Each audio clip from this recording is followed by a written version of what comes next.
Oh,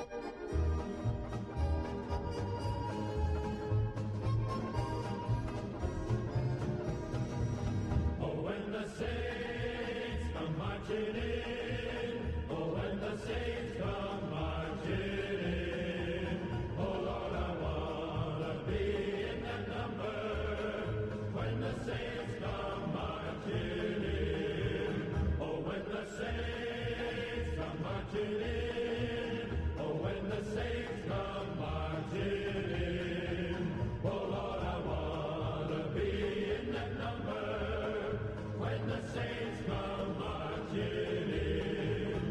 We are traveling in the footsteps of those who have gone before, but we'll all be reunited on a new and sunlit shore. Oh, when the saints come marching in, oh, when the saints come marching in, oh, Lord, I want to be in that number, when the saints come marching in. Some days in this world of trouble, He's the only one we need. But I'm waiting for that morning when the new world is revealed. Oh, when the saints come marching in, oh, when the saints come marching in, oh, Lord, I want to be in that number, when the saints come marching in, oh, when the saints come marching in, oh, when the saints come marching in, oh, Lord, I want to be in that number, when the saints come marching in.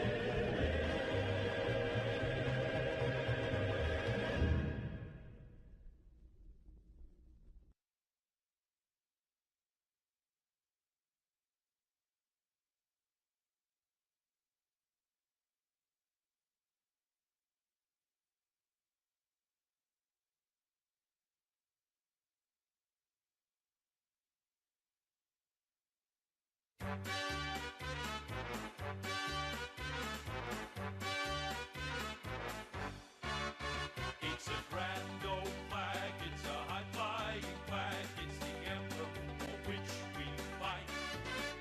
It's the emblem of the team we love, the team of the red and the white.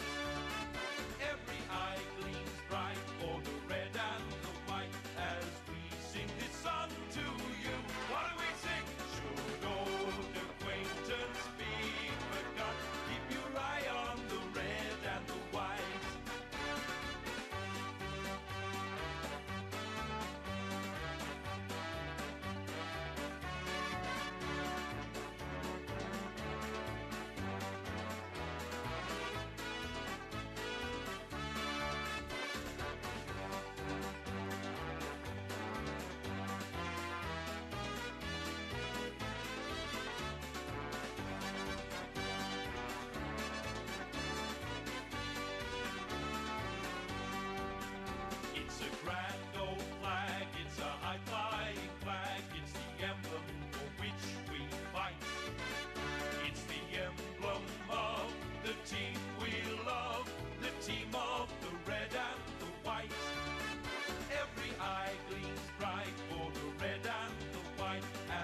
Good evening, everyone. Welcome to TIO Stadium in Darwin for the qualifying final in the 2022-23 TIO NTFL Men's Premier League. My name's Stu Davis. I'm joined by Ashley Manakaris. Welcome, Ash. A huge game ahead. Yeah, this should be a interesting game given the last time the two sides met. Saints got up by a point after the siren and at the start of the year. Waratahs won by 100 points, and of course they are the grand finalists from last year. Absolutely, and they played in this fixture last year and played again obviously in the grand final a couple of weeks later, but certainly a factor to be contended with will be the weather, Ash. It's been very wet all day from the middle of the night actually, and puddles of water on the ground, but two skilled sides will be able to handle that, I would imagine. Yeah, I was just looking at the team sheets here, and been arguing with myself out of which side has the slight advantage, and I've got to lean slightly towards St Mary's in terms of the balance from the top to bottom, and starting with Jacob Long at the top, and you've got Paredes and you've got Dylan Lamb, and then even Braden Grenfell, and of course up the back Kieran Parnell and Jellyman Turner.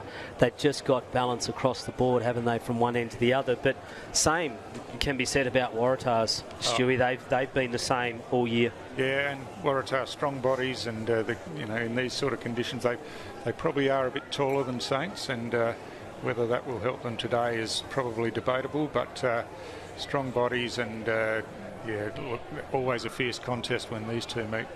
They've got I'm noticing in this lineup there that they've got an obvious ruckman in Arnold Kirby, who was also the rep ruckman, and he'll come up against Grenfell and young Braxton Armatt, but I'm not sure who they'll run second. They have run Tom Benulis as the second ruckman through the year, the number 12. But we had an interesting set of stats there, Stewie, where you said Joel Crocker was actually their highest disposal getter for the season, which you found interesting. It surprised me, certainly. Obviously, he's been in great form, but by quite a way as well, averaging over 28 disposals per game. And next on their list is Dylan Collis, just under 23. So, he's clearly an important player for them, and see that he's lining up across the half-back line as the teams get ready to start, Ash. Yeah, so Tars will go into the ball up to start this qualifying final. Grenfell wins it up, puts it straight on the boot, and then sends it to centre half forward where it's going to bounce. Trying to get a hand on it. Back over the head was Carroll Turnbull. Still couldn't do it. Now they've got to kick away up to centre wing. Loose on the ground. Picking it up there was Bowd. Bowd gives it off to a running teammate in Morris. Morris gives it off to the ruckman Kirby, who puts it on the boot, looking for Darcy Hope. He's not there. Spinning out of trouble was Green. Caught holding the ball. And he took him on, paid the price. It was a great tackle.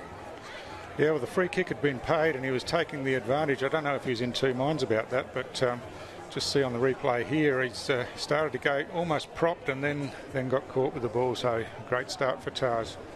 And it'll be the skipper for Waratahs, Brodie Carroll, will go back and have the shot. He's going to have to kick from about 45 metres out, probably directly in front. But I've got to say to you, there's no easy kicks here in these conditions. Monsoon trough has well and truly set in as Carroll comes in. It's going to drop short. It's been punched away on the line and still loose on the ground. Hasn't come out yet. They've all dived on top of it. Bow drags it back in, can't get it back out. Now it's loose again. Still trying to get it out. Coming in over the top there for Waratahs was McCreary. And then eventually it comes out, knocked over the boundary line. The ball will be thrown in 5 metres around.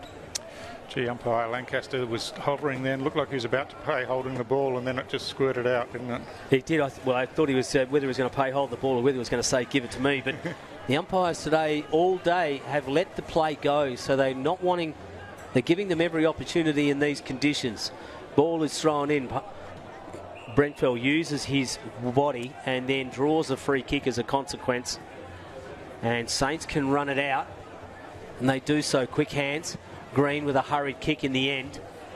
Coming down was Yaron. Yaron gets his kick smothered by Kirby. Put on the boot by Ankers. And Ankers picks out his teammate from a hurried kick in a scrambly pattern. And it was Jake Bowd again, who's had a few touches already. Oh, he's a good footballer, that's for sure. And he's a danger up across that half-forward line. And just the value of the quick kick in and the player playing in front, Ash, as the ball falls short all night. Yeah, they certainly have the players, Waratahs, at the fall of the ball front and centre, but then so do Saints. I mean, this is going to be potentially a kick-for-kick game as Bowd comes in and leans back into it. Doesn't look great off the boot, and he hits the post in the end. And so the first score of the night is a point. Green just brings it in. Smithson sends it over the top looking for Yaron. Bounces, loose ball. 1 on 3.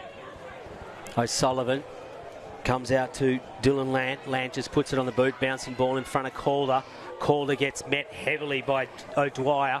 Loose on the ground. Coming through was the trouble from last week. Fowler couldn't quite get it cleanly, and they've got it out again through Waratah. So James Waratah looking for Kirby. He doesn't bend it over. He just kicks it off the ground. Anchors picks it up. Handball over the top looking for Magro, but Parnell just steals it. Parnell gives it off to Dylan Lant. Lant from outside 50 sends it into the square to the flying Calder. 1 bite, 2 bites, punched away from him. He's going into that right forward pocket. Held without the ball was Fowler. They let it go. And in fact, it was Musgrove who was held without the ball. They let it go. Play on was the call. Yeah, he certainly tried to let the umpires know, didn't he? And maybe because of that, just let it go, which is fair enough. Quick hands back over the shoulder there was O'Sullivan, who was sharking it from the ruck. Now it comes out to Waratah again. Taking high there was Smithson. They're going to run it out though, the red and whites. Green though is going to be equal to the task and just marks it on his chest and settles it down and goes inboard to centre wing where Kieran Parnell is waiting. Mr. Reliable Parnell sends it inside the 50. Calder sets himself, punched away from him again. Lands in the hands of Anchors. Anchors' kick, though, was picked up by McCreary. McCreary over the top to the running Darcy Hope. Hope with the blonde locks tonight. Plays on quickly, and a 50's been paid. Green had a hold of Hope's jumper.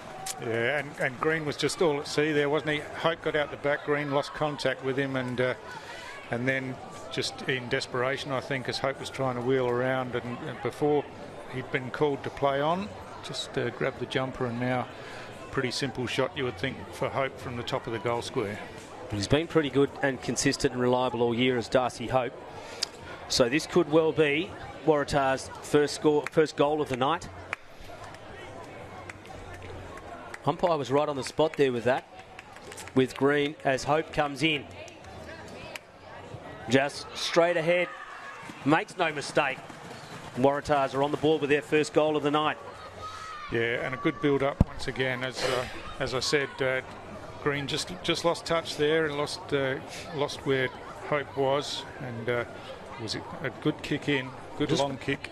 Yeah, it was. We'll just watch this. So that kick came from McCreary, and he just held on to him just a fraction too long there. Yeah, Hope was trying to break away and move it on quickly, and Green trying to hold him up, paid the penalty. What do you make of it so far, Stewie, in terms of the midfields? Well, Tar slightly on top. Yeah. To bounce the ball gone their way. Yeah, no, I think Tars probably had a bit more of it at this stage, but Saints have had a couple of opportunities inside 50, and just getting into the hands of Calder, and obviously difficult conditions to mark. Good match up there between Robbie Turnbull, number 7, and Dylan Lant, 9. Turnbull, of course, off to South Fremantle as Anchors gets it and clears it forward. So there's another clear out for the red and whites. They get it away on that far side. It's going to be marked, off Anchors' hand. It's going to be a bouncing ball. Paredes is in there. We haven't seen him yet. Underground kick was from Cruiserberger. And taken out of bounds with the ball was Mitch Musgrove. This is where there's kind of Paredes shined in these sorts of conditions previously, hasn't he? Oh, absolutely. He's a low centre of gravity and what you'd call a mud runner, I think, Ash. I would think so. The thing about St Mary's the last few weeks too, Stuart, is that they've just taken out in the ruck contest there was Armat let go. Play on was the call. It's up to centre half forward where Darcy Hope is. Parnell got it and got wrapped up quickly. Punch forward. Loose on the ground.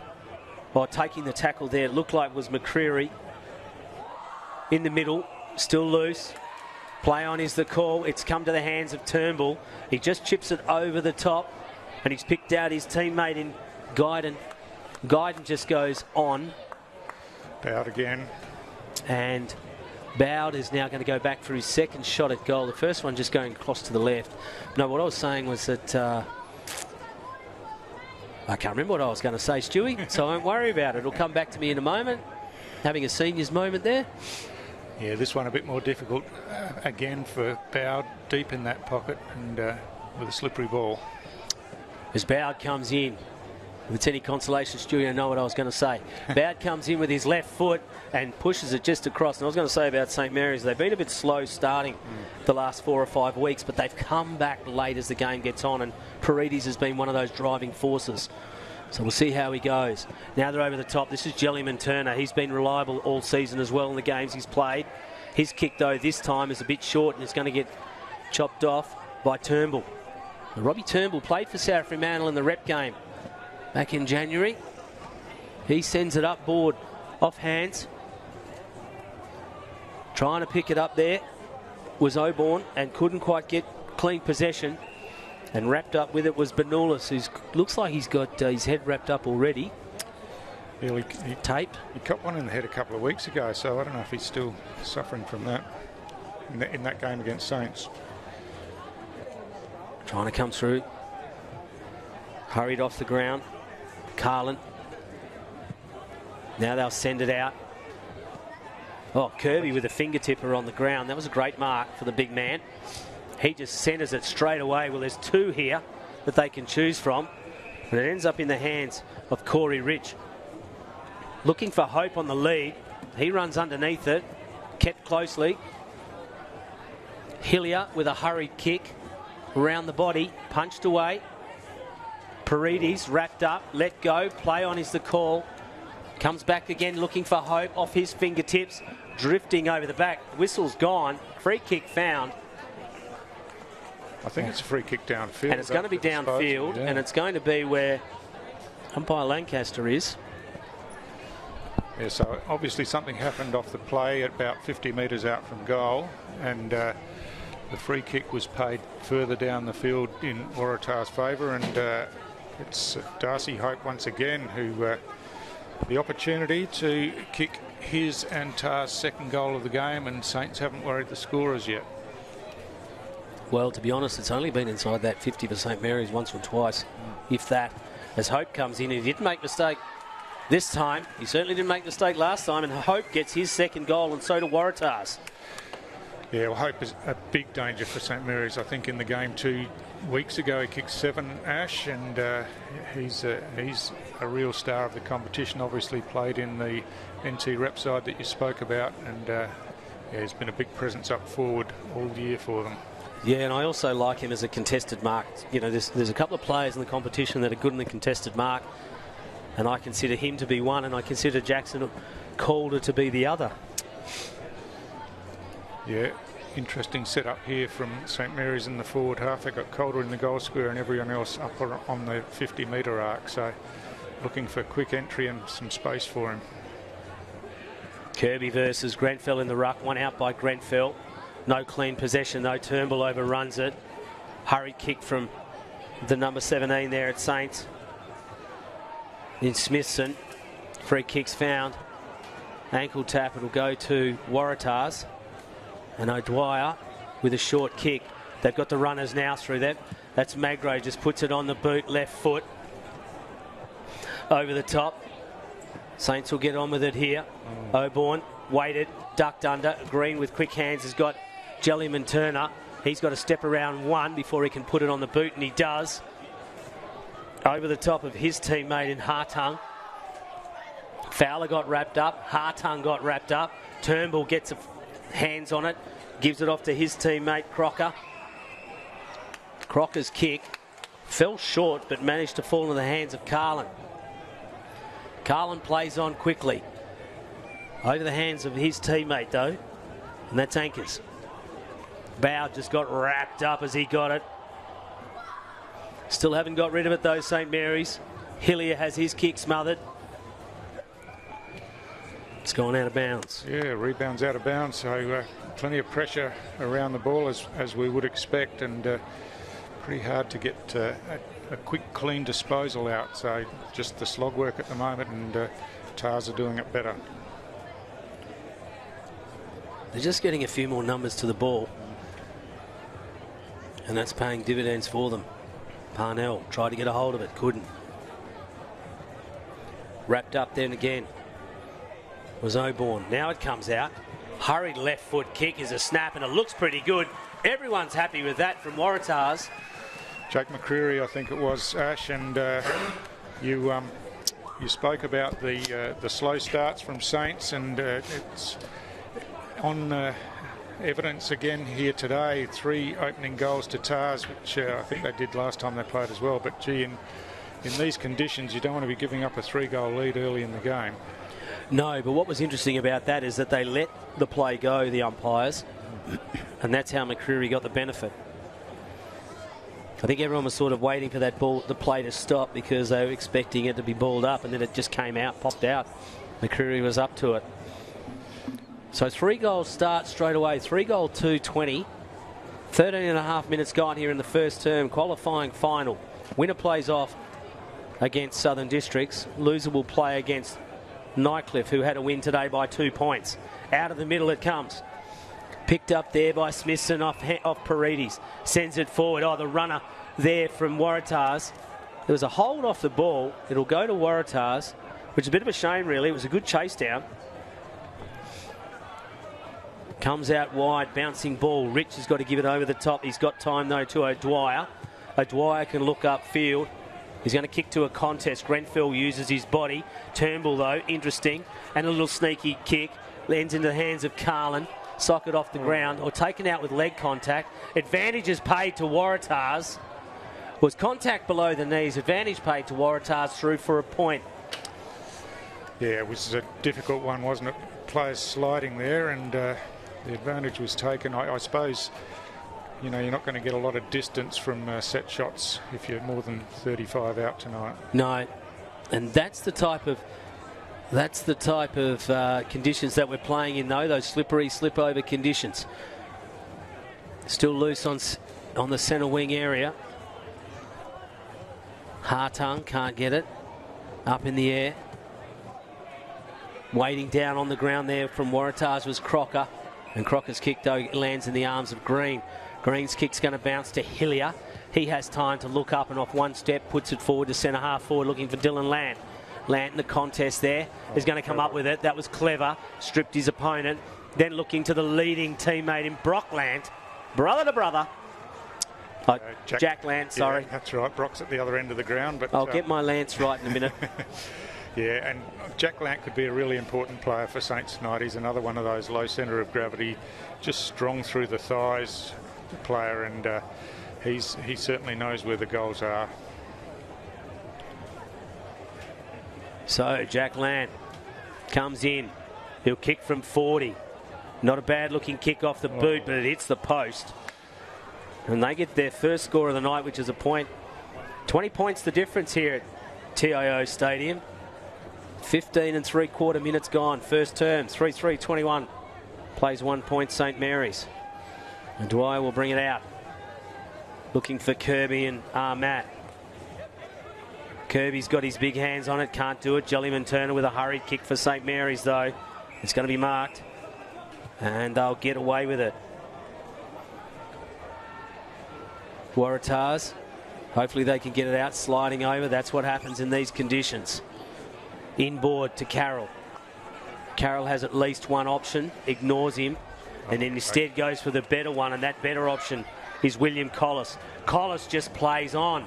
Left-footed goal, bouncing through, coast to coast, the red and whites go. Look, just in the build-up there, Ash, you could see that Tars had players out all over the place, and Saints just aren't working hard enough defensively to pick those players up. You see here, that Carroll's by himself here. He's got a couple of options, goes the longer one, and pinpoints the pass in between two players, and we know what a user of the ball Collis is, and had the open goal square and took advantage of it. Darcy Hope's just, he doesn't even worry about the contest. Just let it go. Well, good stuff. This is a big early lead in the context of the game, and in context of the conditions as well, Stuart. Yeah, absolutely. And I haven't had a look at the bomb recently, but I know we're in for a fair bit of rain. We had a lot of rain today, and it was still coming. So we'll see what it looks like. over the coming quarters. One out there by Kirby. Free kick's been found. There was a hold off the ball that'll go to Dylan Lant. Yeah, just a bit stagnant, aren't they, Saints? Oh, Up before acceptances was Mitch Musgrove. Musgrove or Hartung. I'm not sure, but he's asking the question. Yeah, No, it was Musgrove. Certainly unrealistic. Well, he certainly got high enough to bring rain. Crocker sends it up to centre wing. He punched away, though, from Brodie Carroll and out of bounds for Waratahs. And the ball will be thrown in on probably the true centre wing position.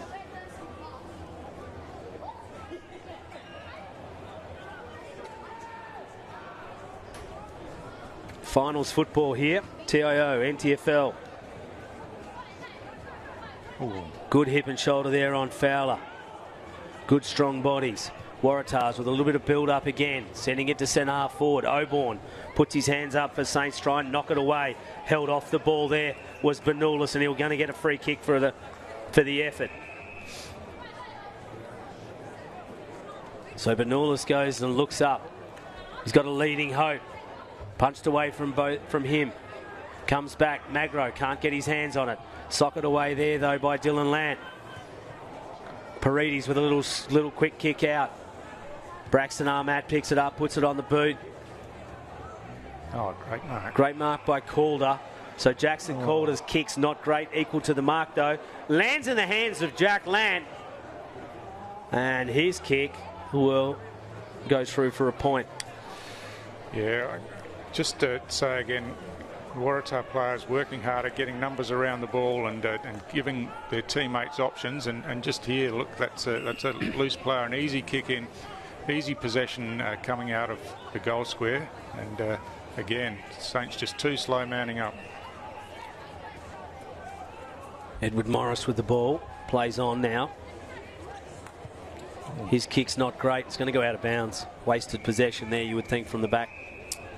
Yeah, just slid off the side of the boot a bit and missed his target and bounced over the boundary line. So we're just heading into time on now in this first quarter of the qualifying final. Both teams, the loser gets a second chance, but the preferred passage is to win and go on to the big one next week. Send it up to centre half forward. To centre wing. Kirby was sliding there, the ruckman from Waratahs. Jacob Long gets it, tries to beat one. Then he's got to go in board, and it's a sliding mark. Oborn, though, didn't control it. Play on was the call. They've come out with it, Waratahs, courtesy of Carlin. And then picked up as he kicked it was Morris. Oh, but it's in the hands of his teammate, who puts it on to Hope. Oh, well. Darcy Hope has it punched away from him, though, by Green. How good was that? That was good. That was good controlled football by the Green machine. Now it's on to Jacob Long. Long just puts it up for Calder. Calder, there's a mountain of traffic, not much he can do it. Benulis is in there. Balks one way, then goes short pass. Here they come, the runners again. He's straight into trouble there, but he got out of it, was Dylan Collis. Oh. Well, that was a throw right in front. That was a scoop up, let go, play on was the call. It was landed in the hands there of his teammate, Corey Rich. Rich sort of took off and went for it, but wasn't up to it. Yeah, that was another free kick after disposal as Rich took possession, but had the space in front of him, had to go, but kick off line. Well, they're certainly keeping the pressure on that Saints midfield. They've gone in short here, Oborn. He'll go sideways. Oh. And Wow. we'll turn it over. Well, Harrison Ling was all on his own, but Just overcooked the kick. and put it out of bounds on the full. Did Oborn, not Harrison Ling. So they've got an opportunity here, Waratahs again, just to extend their lead here in time on. At least set up a contest in the square. No one's gone in there for the red and whites, though, and it's gone through for a point. Yeah, and the two Saints players having words there, just a mix-up. Could have probably swallowed that one and run it out, but forced it through for a point instead and go by hand now. Jellyman Turner onto Green. Green just goes straight up the wing, but his kick is chopped off by Dylan Collis, who goes in short. And there's Rich again. So Corey Rich looking for Darcy Hope, who sets himself. Good contest between him and Green. Handball over the top. Whistle's gone. It's going to go to the Saints player who was held down after disposal. That's Ling.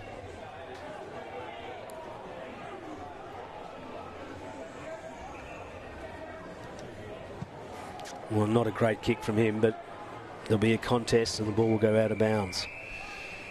Yeah, too many Saints players, I think, haven't had a touch of the ball early in this game. You see Xavier Vallejo, they're just a young player, but you know, the likes of Nick Yarran haven't had an impact. Zach Robinson hardly touched it. Sam Fowler we haven't really seen, so need to get players into the game, but Tars are controlling the ball too well at the moment. They are. Benolis into the ruck, well beaten by. There's Vallejo, you just mentioned him a second ago. Musgrove meets his opponent. And I say he's a young player, but it's a qualifying final, Ash, and if you're in the side, you're as good as anyone else out there and expected to do the job. Well, you know, I've seen Xavier the last couple of weeks, and I've been quite impressed with his performances. So I think he'll work his way into the game once he works out the conditions.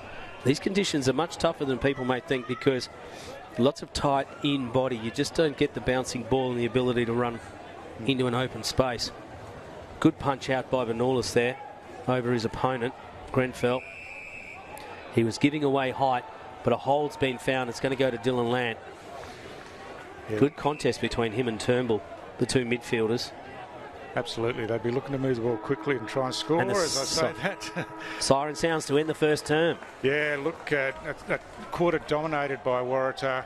4-5 to 2 points at quarter time, and Saints with plenty of work to do, and I'm sure that coach Anthony Vallejo will be down there and having some pretty stern sort of words, but on the flip side, Ryan Ayres would be really happy with the start that Tars have had. So a 27-point lead to Waratah at quarter time. We'll be back with the second quarter shortly.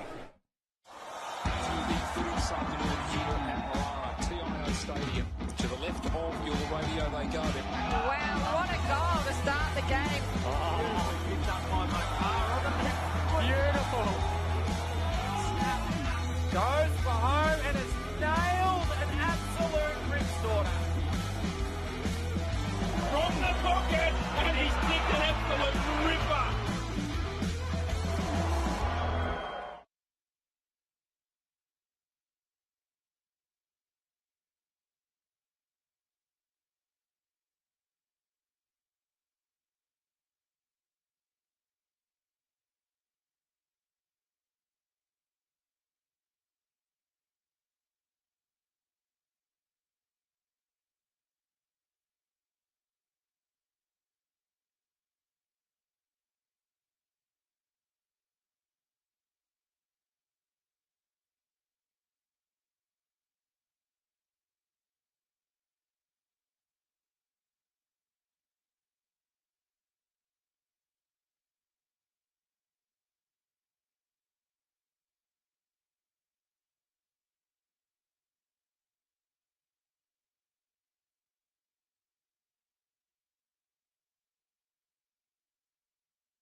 Welcome back to TIO Stadium. It's finals time in the NTFL, first week of the finals, and this one, the qualifying final. The game prior to this was Nightcliff against Darwin in the elimination final. It went right down to the wire.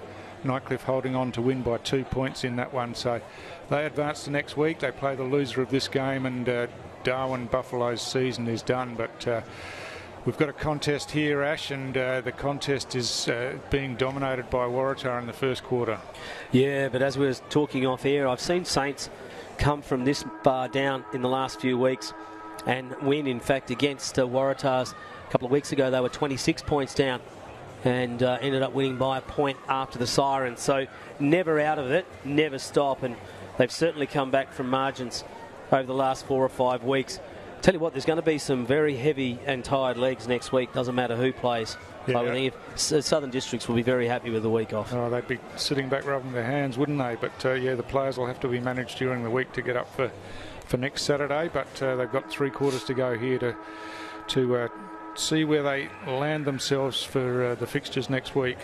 Kirby just waits down as Grenfell wins it out comfortably, but it lands in the hands of Anchors, who sends it straight up to that right-hand side of your television screen, which is the airport end here at TIO. Parnell, quick hands, gets it off to a teammate in Ling. Ling's kick went up and down and lands in the hands of Brock Lant. So Brock Lant, one of 3 brothers playing today, sends it looking for Nicky Yarram, but it's punched away from him by Dylan Collis. Interestingly enough, Stewie, in the Gala games that I've watched, the right hand of the screen has been the scoring end in the women's games and certainly in the men's games. Well, there's no apparent reason for it. You look at the flags over by the old scoreboard, they are straight down, no breeze whatsoever. No, but this has been the game that's actually thrown that out as a quick hands and kick from Jellyman Turner. Goes out of bounds and will be thrown in. Just to the left of the coach's box here for St Mary's. The players just waiting for this one to come back in, but plenty of numbers around the ball, as you would expect. Eventually you get a ball back and that one bounces over the fence as well. So just a bit of a delay. But yeah, Saints would be looking to come out a bit hotter than they did in the first quarter, I would think, early in this second quarter. Well, they'll claw themselves back in. They've certainly got the leaders in their line-up to do it. Punched out. Jellyman Turner gets it and then puts it on the boot straight away. Sending it up for the leading Jackson Calder, who actually got 2 hands on it, but decides to thump it away instead.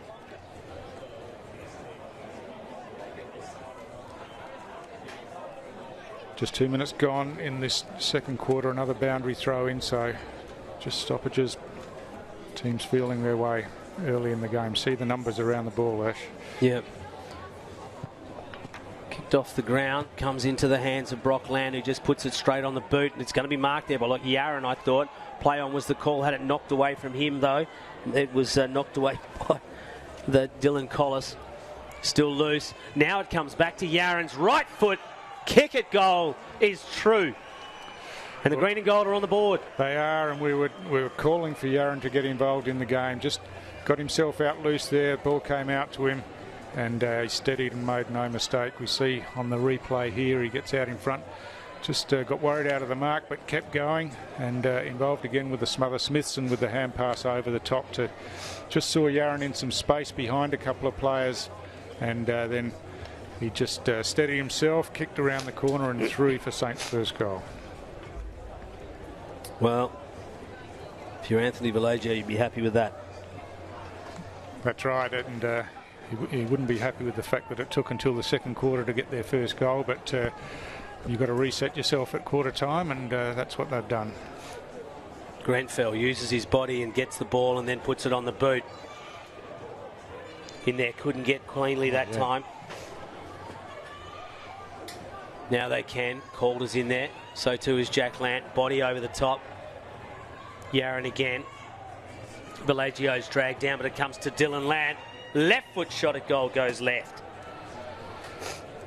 Yeah, looked a lot better early, haven't they? They're getting their hands on the ball, getting the field position up inside their forward 50, and Tars have hardly taken it in front of centre in the first almost 4 minutes of this second quarter. They can run it back out here.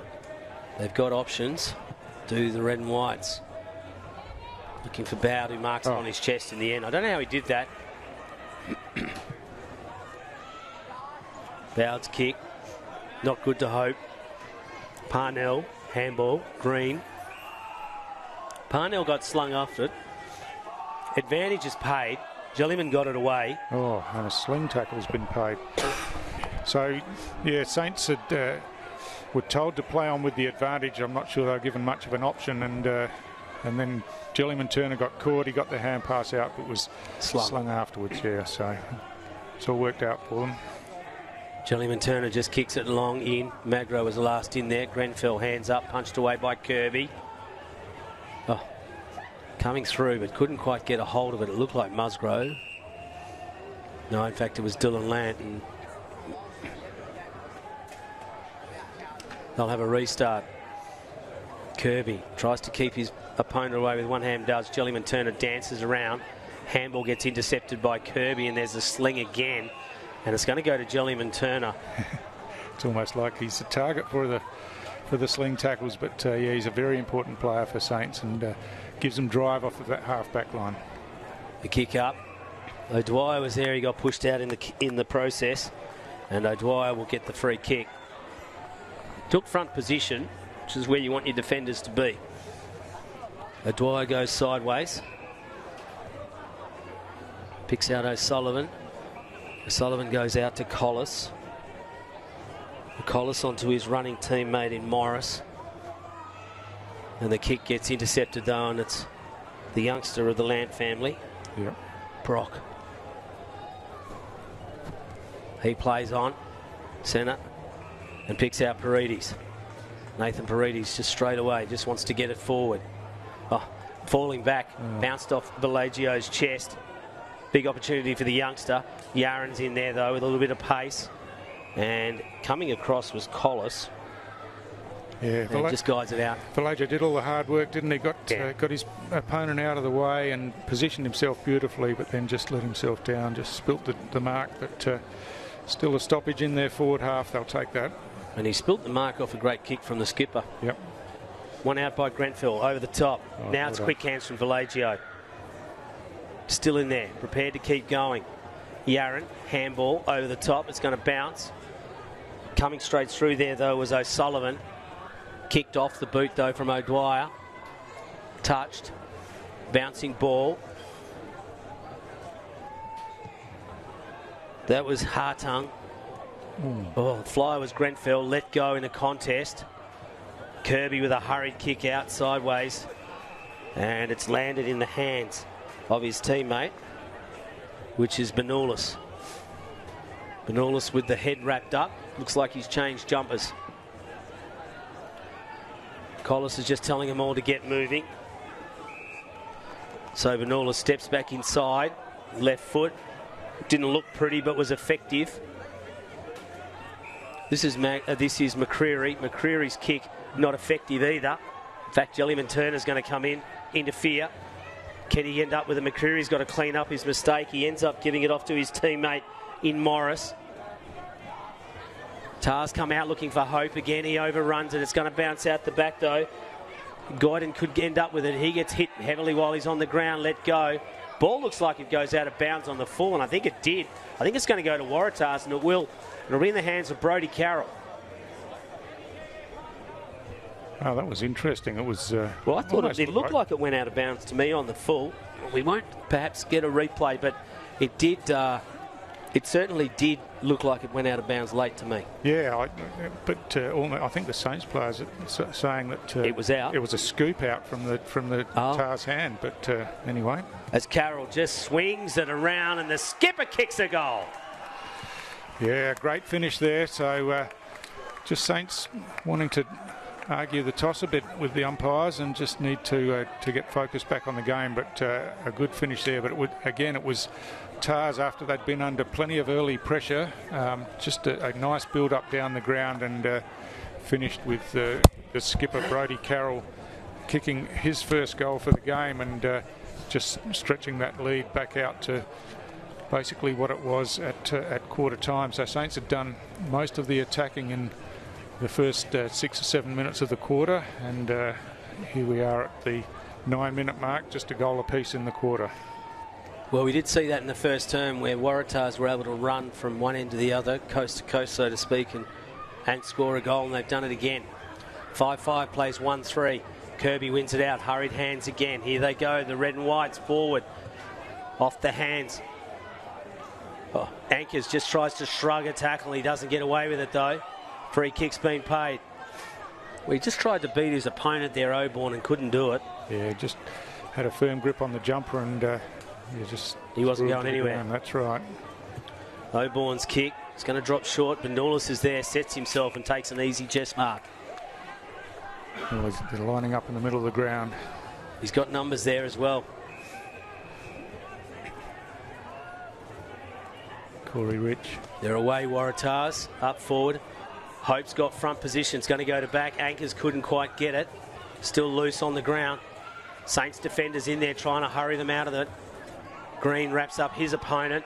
It's going to be hauled to him. And the ball will be thrown up. Right forward pocket, airport end. Anchors asking the question about the tackle. Wasn't much you could do, though. Anchors was falling green. Benulis is in there. And again, Anchors head over the ball. Just trying to drain. Just ask the question again. What do you got to do to get a high tackle free kick? And in fact, now he's given away a free kick because he's asked the question too many times. So Waratahs, from good field position, have given up possession. Kicked up to the contest. Kirby got his hands on it, knocks it forward. Collis is in there, backs out of one. Can't get away from Kruiserberger, though. And is dragged down and gets caught holding the ball. Yeah, Dylan Collis just tried to take him on too much. Kruiserberger up forward. Calder's come a long way from goal. 70 or 80 metres out. Hands and knees is Grenfell. Hurried kick. Grenfell again. Still can't get a clean kick away. Now he's handball again. Third effort. Not too bad. Musgrove quick again. Kruiserberger had it knocked away from him and it's put up and it's ended up being kicked towards the Waratahs goal. Anchors this time dances around one to Benulis.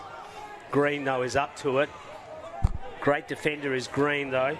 Can't do much about the numbers. Jake Bow gives it over to McCreary. McCreary gives it on to a teammate, William Collis. Collis with a bouncing ball towards goal. It's going to bounce to the left. You could just see again there, Ash, in the middle of the ground. Tars had the numbers out there that really well drilled, really well disciplined, get themselves into positions where they can take the team forward if the ball comes out, so they don't all just pile into the contest. They spread themselves around and get themselves in advantageous positions. They had options. Hope. Kruiserberger knocked it forward. It's ended up in the hands of Brock Land. He's just kicked it straight out of trouble, trying to give them a breather. Up back. Yaren's in there. And Waratah couldn't get clean possession for Waratahs. And the two number 11s. Yaren and Waratah.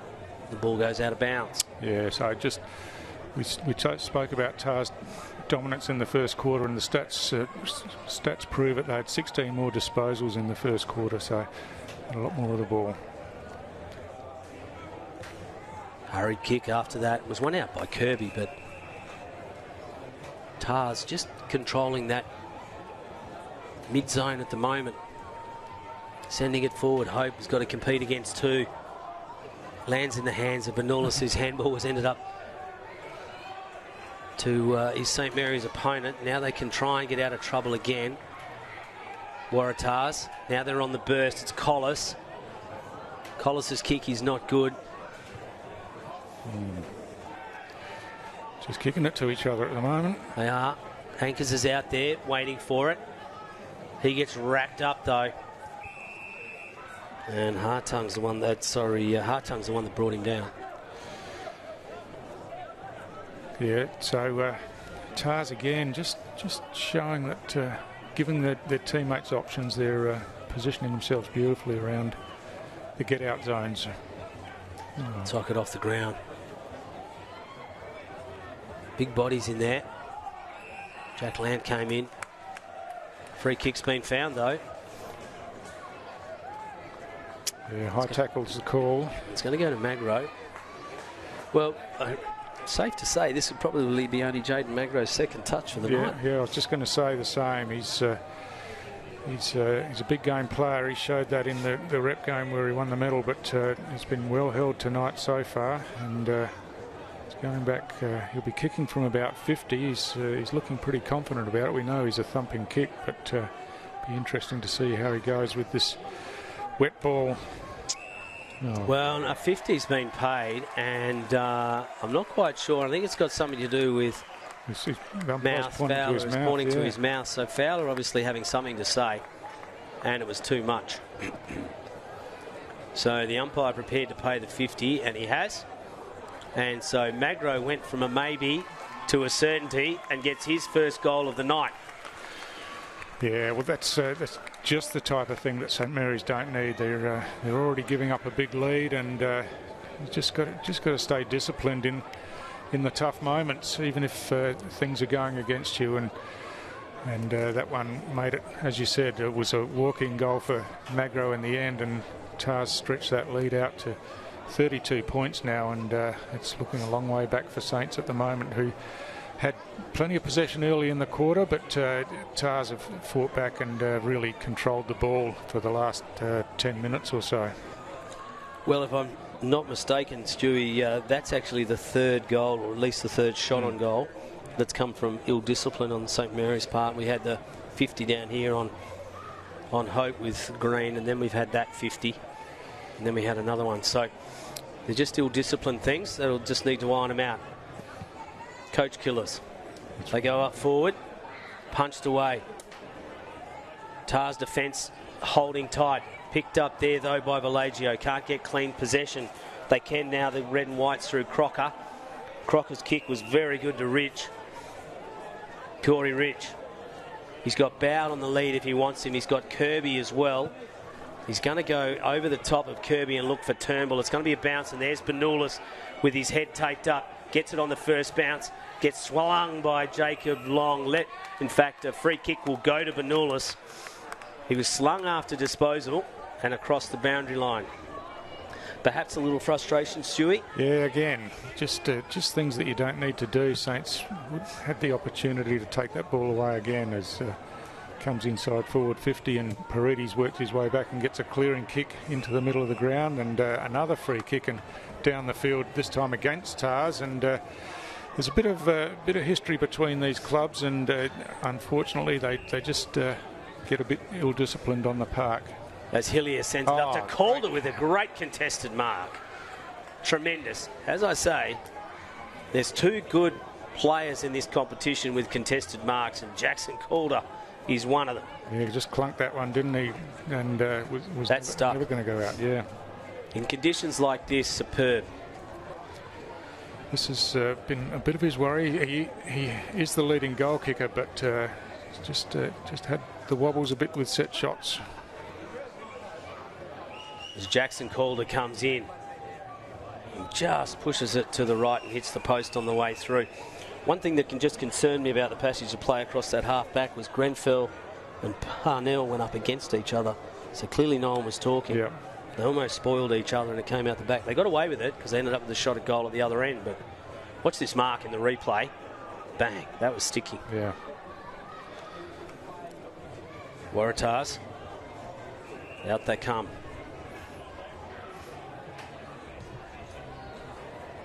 Had a good spread all night. Kirby trying to play a rover. Interesting. Big ruckman. Hillier. He's been a solid defender for St Mary's all year. His kick's just gone up high. Knocked away. In there with good body though is Crocker. On the ground trying to get it out. Hurried kick, that looked like it was Paredes off the ground. Calder. He's not getting great delivery in, but the players further up the field are being put under enormous pressure by the Waratahs midfielders, so he can't. Yeah, that's right. And Waratah's ball use better in the first quarter. 19 marks to Waratah's, 9 to Saints. So huge discrepancy. Benulis. Again. Just puts his body over the ball. Does really well. They continue to try and get it smothered off the boot of Dylan Lant. And comes into the hands of William Collis. Collis looks for Kirby. Drops what he probably should have taken. Parnell intercepts and gives it back to Jacob Long, who took a step but has his kick smothered. Still manages to get a handball away. Hillier is in there to try and help. He's wrapped up, called play on, knocked loose. Dylan Lant soccers it forward. Now it's going to come back out of bounds on the full. And it'll be a St Mary's kick. Just clogged up near the boundary line over the other side there, and yeah, that'd suit Tars. They've got a handy lead, and we're approaching time on in the second quarter, and it's Saints with the work to do. So they really need to try and break it open, get some clean possession. As the short pass is on here, and they go again. Jacob Long. Jacob just looks for a leading Calder who's being well marked. He's gone up 2 against 1.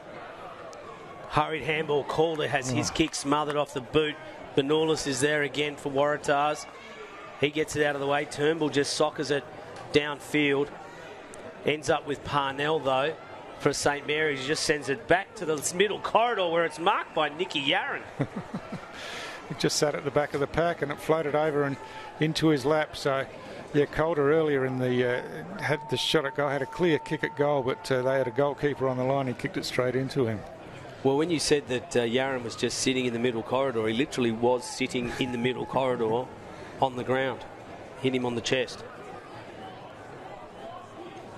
So this is well within Yaron's range on a normal day, in a normal game. And he comes back and makes no mistake about it. So his second goal and Saints' second goal. He hasn't had too much in the way of possessions apart from that, but a couple of very important goals, and Saints would be happy to get that one late in the second quarter, and would still be looking for more yet. Probably a couple of minutes to go in the quarter, as you just see on the replay. Kieran Parnell just thumped it back into the danger area, and Yaron sitting out the back. Literally, there he is. The only thing he didn't have was a chair. Well, it's a good midfield that St Mary's have got in there at the moment. They got Paredes, they got Dylan Lant, Grenfell, and they got Krusenberger in there. So that's quite a good engine room. Can they start something from here? Go into the halftime break with a little bit of momentum and then reset. It's going to come out the back though, unfortunately, and it's going to be up the other end of the field in a moment as Bowd leads the race to the ball. Can't beat the tackle though of his opponent, Robinson. Then there's wrapped up again by Ling. A little bit of a push and shove here. Nothing to talk home about. Umpires will just get the game going straight away.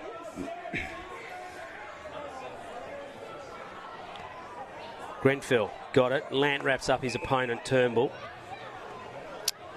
Yeah, just starting to get a bit tetchy, aren't they? A bit of push and shove in a couple of places, but a little bit heated. Out. Yeah, they're just trying to assert themselves here, Saints. Kirby wins it out. Magro couldn't quite get his hands on it. Well, bouncing off there was Brock Lant with good body, the youngster. And then Dylan Lant wrapping up his opponent again. It's only a metre in from the boundary line.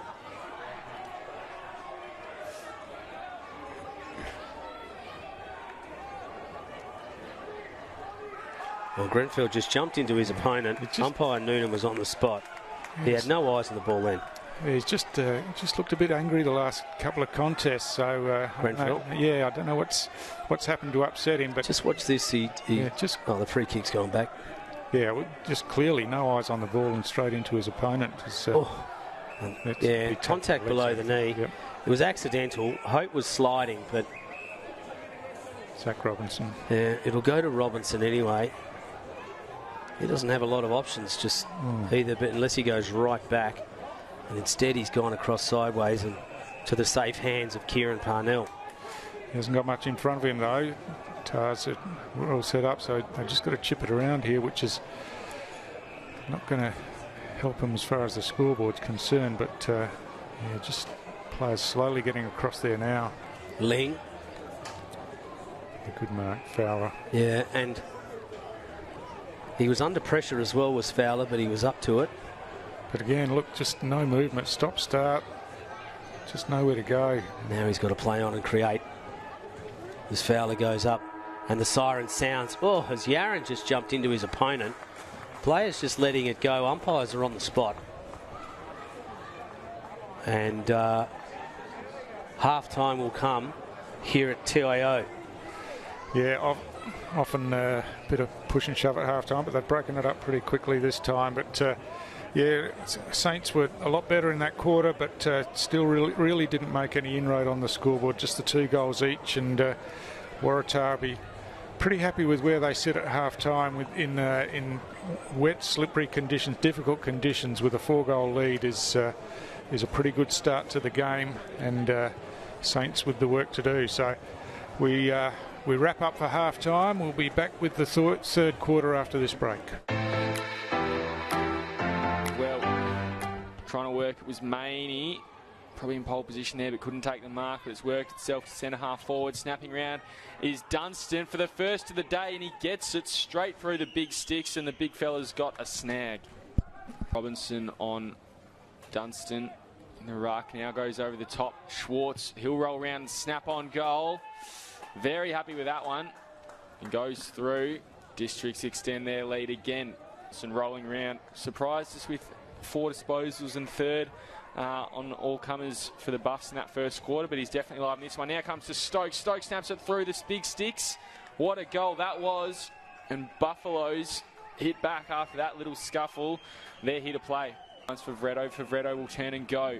He goes to Robinson at half forward. In fact, it'll bounce into Stokes' lap. He just drew the defender, got it off to Robinson. Robinson handballs it further afield again. Now Armat Watkins over the top to Stafford in the goal square. Easy as you like. And the Buffs hit the lead. Puts it out in front of his teammate there. Armat Watkins. Armat Watkins has got Clark running for him forward. Hits him lace out. Clark runs to 30 metres. And again, magnificent transition by the Buffs. Clark, the vice-captain, likes it. Right boot, drills one forward, almost taken there by Sharples. Ball comes over the back to Stokes. Stokes on his right boot as he brought it round enough. He likes it, goal umpire likes it, and right before half-time, Buffaloes clear out to a 6-point lead. Smith first to it. He just throws on the boot. Not a bad kick. Whelan flying through, gets it out now. Ellis Yeoman snaps on goal. What a ripper that was, straight out of the middle. Cam Ellis Yeoman extends it back out to 9 points. Stark, Dennis versus Atkinson. Smith's going to come to Smith. Beautiful knock on there to McQueen. Back to Smith. Back there to his Southern Districts player. That may be Mentha. That is a magnificent chain of play there. Who was that, Will? That's Ethan Maney. That's Ethan Maney. Corridor, Dennis was the target. Fizz came down there from Atkinson. Fijo dancing through, gets on to Barry. Barry snaps towards goals. Gone through. He has. So it's party time here for Districts. Another goal on the ball. Drills one in. It bounces back there like volleyball to Staunton. He again drives it in. And the big ruckman, he's gone forward after that contest. Perhaps a better strategy for him, or perhaps he's that good, you don't know what to do. But Matty Dennis from 30, right on the siren. Goal umpire does not move.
Too far out to score. Waratah now in attack, over the back, running off and into an open goal.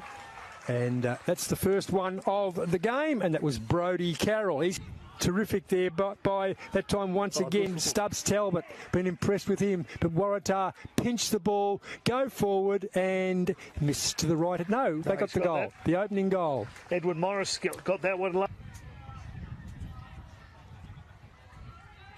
Wills kicks forward, goes there in the direction of Langton. Kicks around his body and a goal.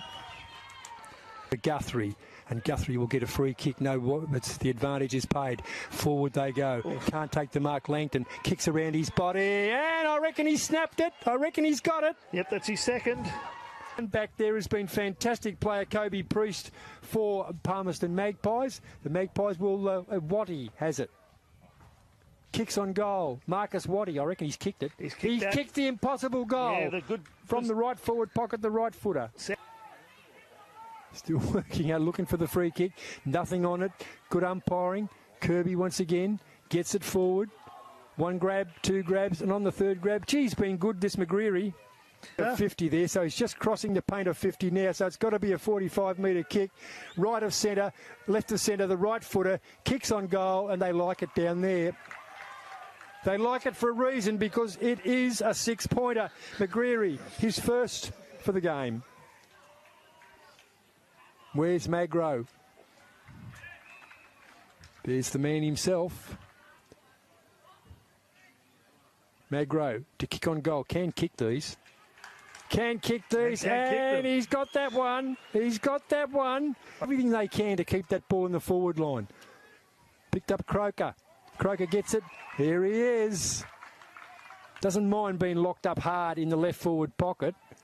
Runs straight at the goals. Kicks on goal, and he's nailed it. Oh, as you can see. He has nailed it. That's his third for the term. It's 5 for the match. One more to square it up. Two more to win the goal kicking. Footy had to handball it away. Gets the back inside. Goes to Bowd. Bowd will kick. They'll kick another goal here. Yep. Not Magro this time. Brodie Carroll gets his second.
From here. Yeah, well, he's right on 50. No, he's gone short. Oh, and he's picked out Dunn. Is that? Oh, that's Rioli that's come down. With the breeze coming the way it is here at Gardens Oval. He sits it up and he followed the instructions to a T. So Braden Rioli gets the Bombers on the board first. Hooker. Oh. Probably a little bit too lackadaisical as Huppets gets it, goes at goal, guides it through for a six-pointer. Yeah, it may be hot up here in Darwin, but Huppets is hot himself. A beautiful goal from an angle. Off it, gets dragged, trying to get it away. Trigwell with the diver there, gives it over to Philo. Philo then picks out a teammate, and that's Rinaldi, who straight away points at goals. He's going to kick from 45 metres out. 45-degree angle. It's a beautiful-looking kick. Guide that through. Leaders who spills it once, has time to regather and get on that right. He sets it up into the square where Robinson is. Punched away from him. Moo at the front. Moo with it over the shoulder. All clear. Was there. High tackle. Advantage is paid. Not a great kick. Well, this could be danger, though. Stepping around is Cantilla. Right foot snap at goal. He's going to bounce that through. to Wiley. Handball again, and he's going to get done for holding the ball. Advantage play. Yep. Yeah, winds onto Philo, up to Bowen. Austral. Bowen just, in the end, 2 grabs, takes it easily, gives it off to his teammate, who just guides it through. Tipalora on the lead. Tipalora just plays on quickly from 60 out. He just sends into the full forward, looking for Adam Tippenwoody. Showed a turn of pace just then. Adam Tippenwoody just sets it up at goal. Gee, it looks pretty good from here, mate. All clear from the goal umpire as well. You know what I mean? Yes. Rain or shine. That's right. Here's a mark, you'd think. Oh, yes. And it's Moody. Once again, he's got out on his own. He's going to go for the hook this Around time. the corner and seals it. The secondary tackles was high. Politis just kicks it long. Moo. Ryan Moo, the Roo. Roo boy. Well, what's the start calling him Roo boy? Over to Huppets. Huppets to Rinaldi. Rinaldi over the top to that man, Jay Moody. It's his 3rd goal this quarter, Jay.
He's also good. Back in the middle.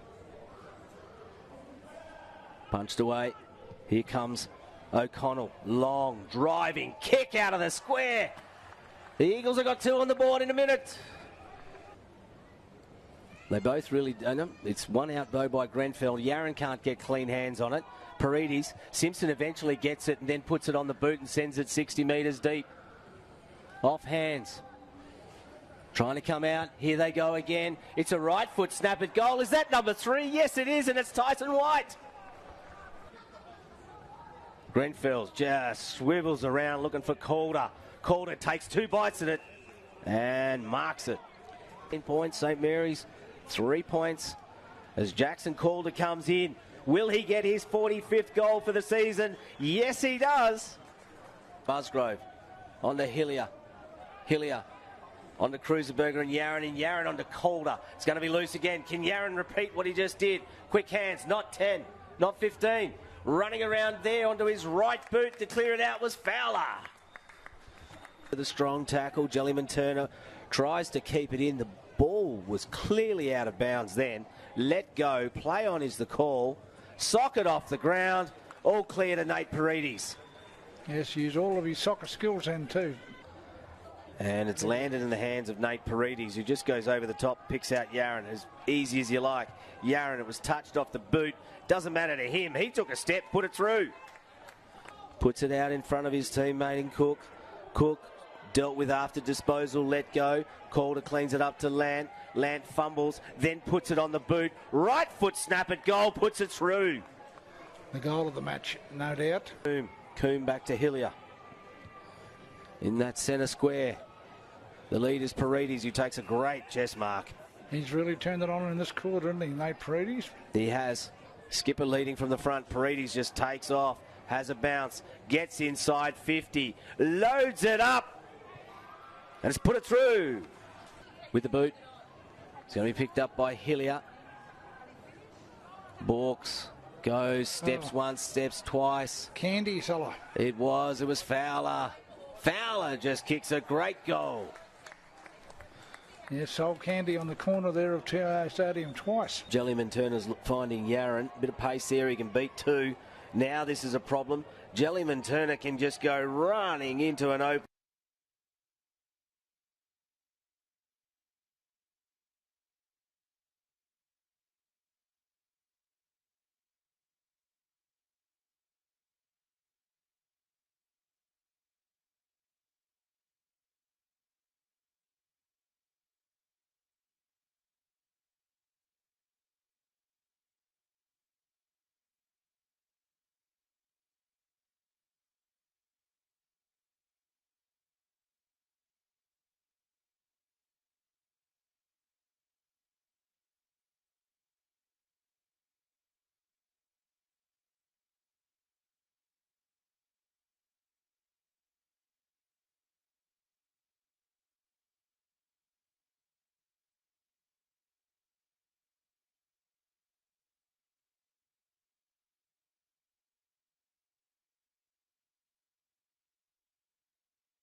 Welcome back to TIO Stadium for the second half of this qualifying final between Waratah and St Mary's, and as we welcome you back, the rain started teeming down once again, so Ashley, you would think that that would just make Saints' task in pegging back this deficit even harder.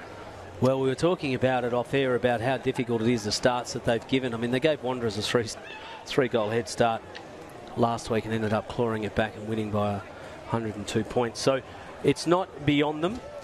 We're also talking about what they need to do, but the conditions, you're right, have just made it hard. You can see on the screen there just how much that rain has started to come down, but there's not a huge amount separating them realistically possession-wise. We're looking at some stats in the break there. You know, the total stat difference in terms of disposals is 142 to 120. That probably tells a little bit of the game. But when you look at it, they've still got the same number of double-digit ball winners as each other. There's one out by Kirby, loose on the ground, trying to be socketed off the ground there from St Mary's with Smithson, bounced up in the air. Saints kicking to the right-hand side of the screen. It's picked up though by O'Sullivan, who just puts it on the boot. Long kick. He might get done for deliberate out of bounds here, and it's not. No. Geez, hands were clean coming across there, weren't they? And you're just talking on those stats. I think that the one that stands out for me is the marks, 33-19, which suggests that Waratah are using the ball a lot better, getting the ball to their players, and that's an area that Saints would really have to pick up on. Well, Kirby just worrying more about his opponent there, to the point where he's given away a free kick to Grenfell. So Grenfell sends Saints inside the forward 50. Punched away by O'Sullivan. Yaron at the front. Quick hands back to Hillier, who's drifted down. Hillier looking for Calder.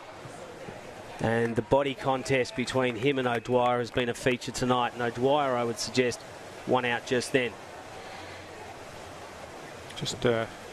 Ball was going to be thrown in the right forward pocket. Yeah. A little bit of push and shove there off the ball. I think it was Jack Lant. Just looking at some movement here, I see that Oborn is in the forward line for Saints. Looks like he's lined up there in this quarter doing the ruck work right now. Well, early on in the season, as Fowler tried to get a kick away, and it's Jackson Calder who puts it up in the air. They might just get away with this, Waratahs, and they do for the time being. It's gone out through Crocker. Crocker's bouncing ball is tapped forward, and they can get some space. It's gone back into the hands of Saints, though. As Waddy was there to help out. McCreary got wrapped up quickly, goes straight to ground. Then he gets held without it. Play on is the call.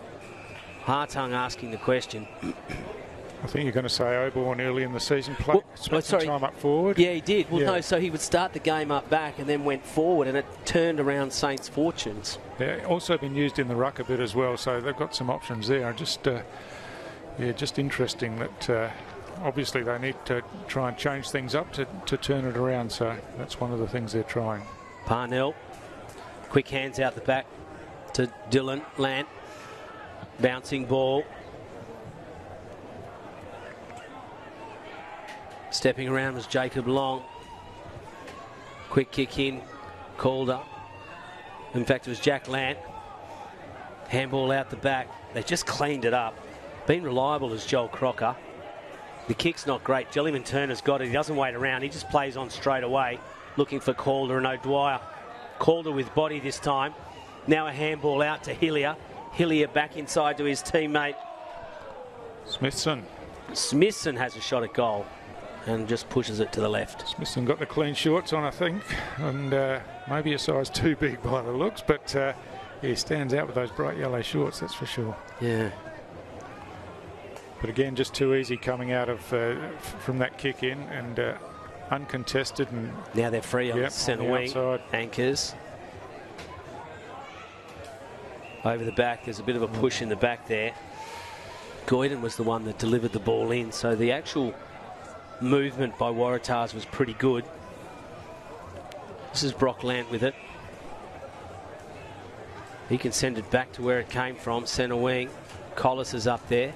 One-handed with Smithson, and he will actually get a free kick. Collis was the one doing the holdout.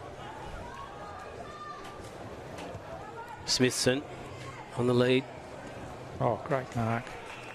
Looks pretty good, and it's landed in the hands of O'Sullivan. Gee, that's a couple just sticky-fingered attempts, isn't it? And he's been impressive across half-back. Waratah's defensive six really standing up here tonight so far. Repelling what has put them under pressure from St Mary's. Yeah, they certainly are, and that's reflected in the scores. But they combine really well back there, and are pretty sure with their hands and their skills, and use the ball well coming out, and that sets Tars up to go forward. Kick off the ground. Long bouncing ball. And again, they're inside the 50, just. Sliding mark attempted there by Benulis, but it goes out of bounds.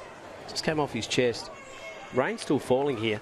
It's not particularly heavy, but it's enough to be annoying. Yeah, and it was heavy when we first came back on, so ball will be slippery. The ground obviously will be slippery for the rest of the night. And Benulis sets himself up with Grenfell. Takes front position, taps it forward though. Bounced off Paredes. Lance just wrapped up as he tries to get rid of it. Hurried hands out here. McCreary's calling for it. They're going to ignore him. Spin out of trouble. Anchors it was. And it was Carlin. Oh, Anchors, was it? Yeah, just across the face. So Matty Green to bring the ball back in. Well, Green, just one of the St Mary's players with double-digit disposals. His kick was touched by Benulis. Handballing off the ground was Kirby. Jacob Long with some composure over the top to Nicky Yarran. Yarran sends it long and out of bounds on the full. Turnover on centre wing. Waratahs will get a let off.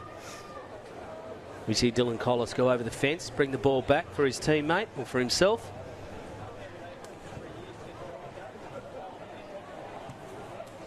The Saints defenders now being put under pressure. Just the way that they've moved the ball forward, Waratahs. As you say, you talk about that marking stat. It's part of the way that they've moved it through the middle, through the midfield tonight. It's a long kick to a waiting contest. Over the back, trying to knock it forward there was Gordon on his hands and knees. Oh, taken high in the contest, and will actually get a free kick. I'll come back and I'll just get a picture of who it was, but is that Parnell?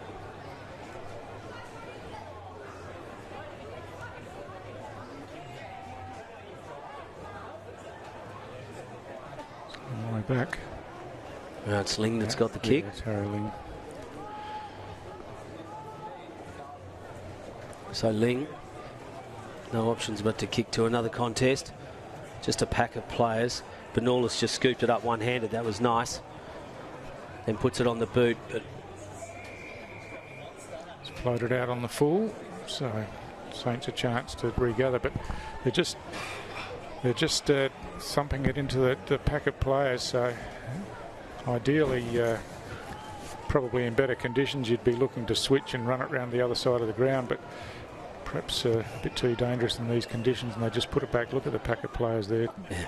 And it's all Waratahs that have actually got their hands on it first. It's come to Kirby, the big ruckman for Waratahs. And he just sent it back from whence it came and has gone out of bounds and will be thrown in. Yeah, Saints just need to try something different. I think that this is getting them nowhere, just kicking to the packs. Bigger bodies of Tars are just wrapping it up and just getting to it at ground level quicker as well. Well, the Kirby's about the only loose player between the St Mary's goals and the ball as it heads in towards centre corridor. Jake Bowd got his hands on it there. Can't get it. It's McCreary. Mount Magro has a chance. Can't pick it up cleanly. McCreary beats one. Handballed away it was to Goyden on the left. And through for a point. Good clean hands again, but just missed the target on that occasion, and Green will bring it back in, but it looked to be spreading to the grandstand side this time, but Green ignores that and goes outer side and chips short to Parnell. Who faked a handball and then decided to run on, and Green was the one that had run on. Now it's gone back to Parnell, who puts on a turn of pace and a handball over the top to Hillier, who can't quite keep it in. Yeah, the handball missed. There was a bit of body there. I think a free kick is going to go against the Waratahs player, and it was Goyden who took out Brock Land off the ball, or Parnell off the ball. Yeah, I was just going to say it was better Parnell from Saints. Taken. Better from Saints, wasn't it? They just mixed it up, tried something different, ran with the ball, but just missed the target, and still trying to get Parnell behind the mark properly, and that was probably lucky for Saints then, because Green was about to be set upon as he received the ball. And by Benulis.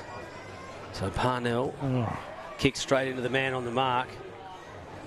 So they cannot, and as a free kick's been for holding the ball.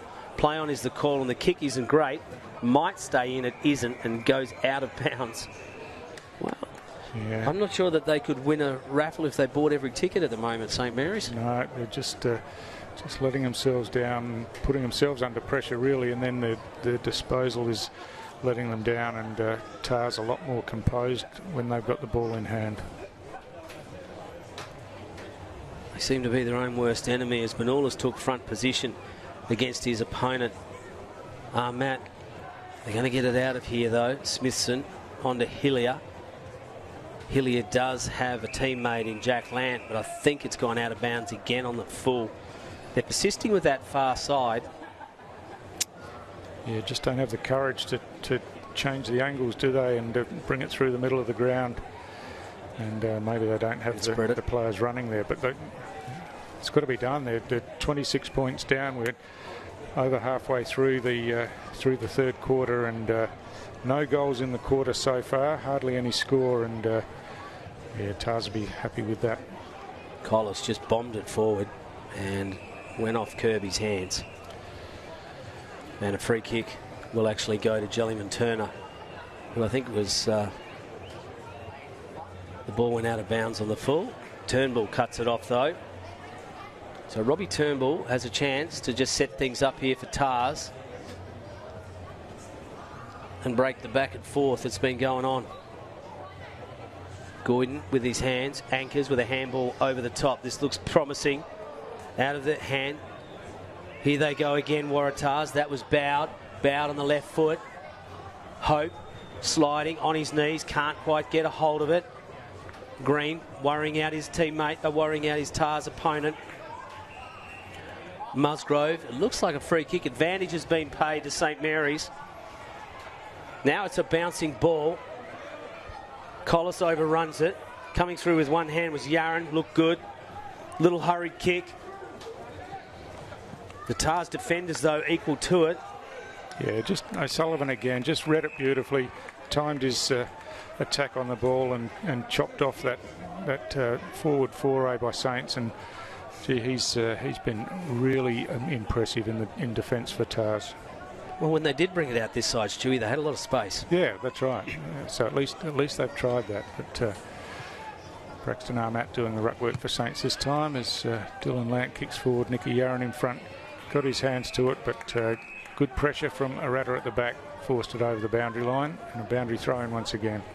This is the thing about the Saints disposals. They're all put under pressure, so they're not getting clean possessions away.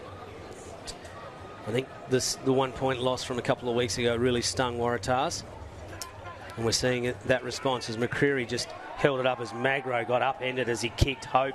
Couldn't get his hands on it. Comes off to Brodie Carroll, puts it on the boot. Bowd's there, drags his opponent down. Brock Lant will actually get the kick. It's a good mark under pressure in defence, and a crucial one because there was no one behind those players then. It's been all right, Brock Lant. He has. He's been very good tonight. Kirby punched away by Oborn for St Mary's. Millimetres from the boundary line. Now it's over, and the ball will be thrown in. Musgrove's last up. Yeah. So you talk about that 1 point loss and how they've rebounded from that. Could have gone either way, couldn't it? It could have been soul destroying after leading all game, and they've had a couple of those where they've been in front against Saints over the years and given up the lead. But yeah, they're pretty determined tonight. And of course they got beaten in the grand final. Here they come now, the red and whites through Abe Anchors. Punched away from Bowd. Green will clean it up. He goes in short. Well, Anchors and Fowler having words. Noonan not even worrying about it, just telling him to get up and get on with it. Now he plays on. Punched away there by O'Sullivan. Wrapped up was Hartung. Now they're a bit slow. They think it's a dry ball. It's not. Jellyman Turner one into his own teammate. Collis drags down his opponent.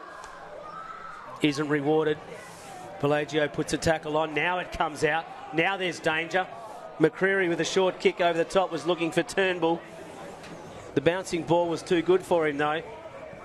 Coming across was Parnell, and a deliberate intentional out of bounds has been paid. Parnell pleading his case. Bit harsh, wasn't it? But umpire Lancaster wasn't having anything of it.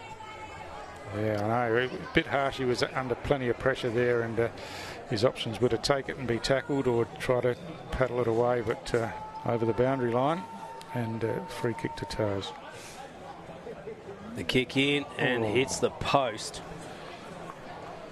So we're 15 and a half minutes into this quarter. No goals scored at all, and really it's just been clogged up mainly on that outer side of the ground, hasn't it, Ash? And it's just kicking backwards and forwards to packs of players, and that'll get Saints nowhere as they're just trying to run the ball now, which is a better option for them. Got it out the back.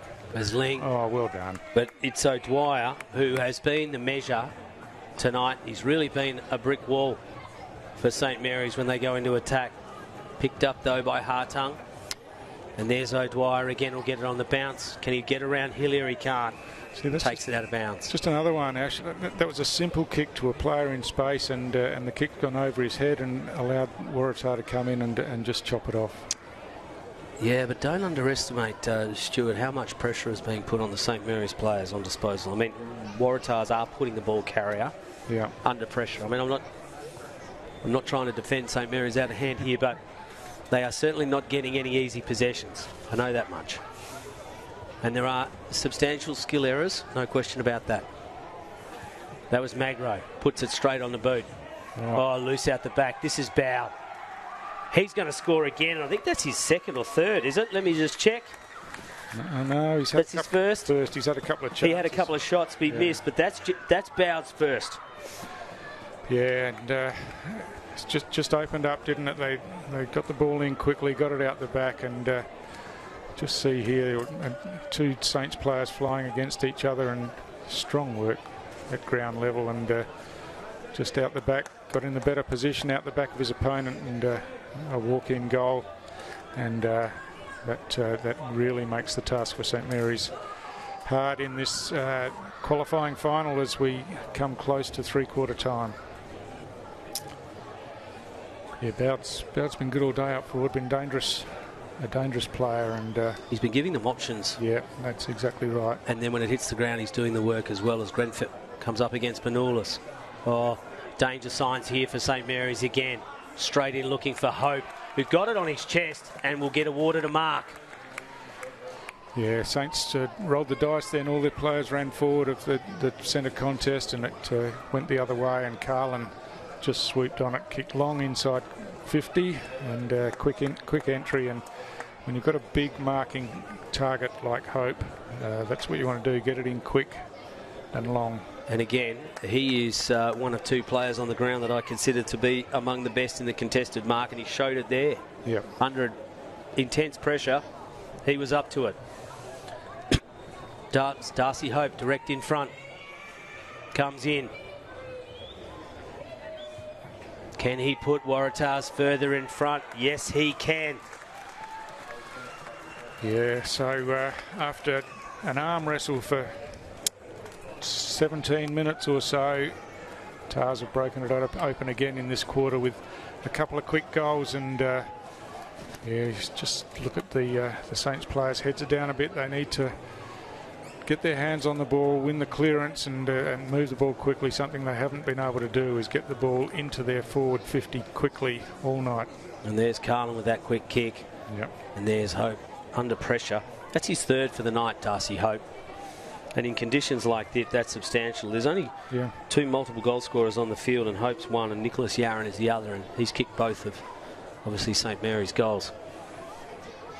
Well, you would hope Saints can really turn it around from this ball up.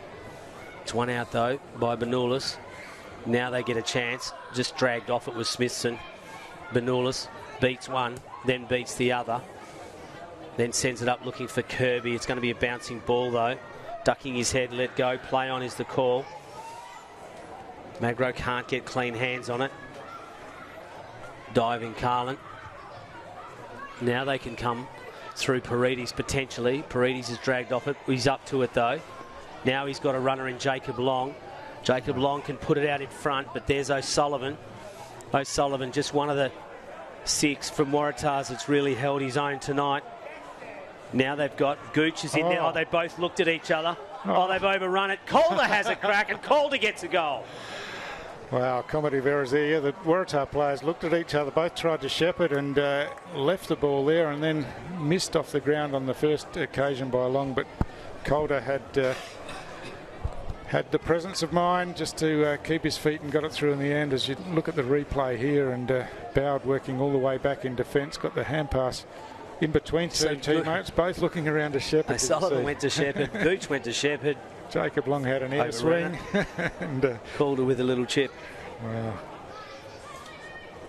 But yeah, at least Jackson called you don't care how you get them. Yeah, that's right. And at least it was quicker ball movement, got it in and put the Waratah defenders under pressure. Well, that goal came from absolutely nothing. 21 minutes gone here at TIO Stadium. 8 goals, 8 plays, 3-5. 56 plays, 23. Grenfell, who won it out. Oh, wrapped up and taken high was Carroll. Oh, no, it wasn't Carroll. Is that Carlin? Carlin gives it off to his running teammate. Now they send it up again, looking for hope over the back. There's Brody Carroll, putting Jellyman Turner under the pressure. They do have time and space here, Tars. Can they set it up? Morris. Kirby was up. Hope ran straight into Morris. He's going to go to the back to Anchors. Anchors into an open goal. It's happened a bit, hasn't it? The ball's just got over the back. Tars are back there first, and Anchors that time. We know what a quality finisher he is. He didn't have to be anything too special to put that one through, but got himself in the right position. Clean hands picking it up, and yeah, just stretches that lead out again, as you see on the replay. I see Corey Rich there. I sort of gave Morris the heads up, but it was Corey Rich. Yeah, the Saints players all attacking the ball, let Anchors get out the back, and that's where the ball went. I think when we see the vision cut from this game in the highlights reel, we're going to see Matthew Green running at Waratah's players who are running into open goals a fair bit, just like we did then. Yeah. He's had to double back all night and try and clean up what's happened. So it's a big lead now, 33 points into well into time on in the third quarter. Jack Lance been moved into the middle to try and give St Mary's a little bit of burst. Yeah, he needs to get himself in the game, and yeah, he was one coming in that I thought was a potential match winner for Saints, with a strong body in the tough conditions, but just struggled to find the footy tonight. Grenfell soccers it off the ground, but caught waiting was Yaron. Villagio, Yaron again, wrapped up, can't get it away cleanly. Oh, taken a bit high. I thought again was Paredes. Let go, play on was the call. Thought Hillier might have got one a bit high earlier. They're all over it though. Yeah, Paredes just ducked his shoulder in, looking for the free kick there, and let go. Noonan was right on the spot. Yep. Umpire just restarts players. Grenfell wins over the top. Yaron comes in and wraps up his opponent and gets him high in the contest. And so a free kick will go to Morris. Villagio lucky there. Just telling his teammates, calm down, it's all good. Look at them, you know, they've got Stewie, they had two options out to Morris's right just then, which is what Saints don't have. Yeah, exactly right. They spread really well, Tars. They give options and have used the ball a lot better than Saints, and thoroughly deserve their 33-point lead at three-quarter time, Ash. And Saints with plenty to do, it's difficult to see them overhauling the big lead that Tars have. We'll be back after this short break with the final quarter of this qualifying final.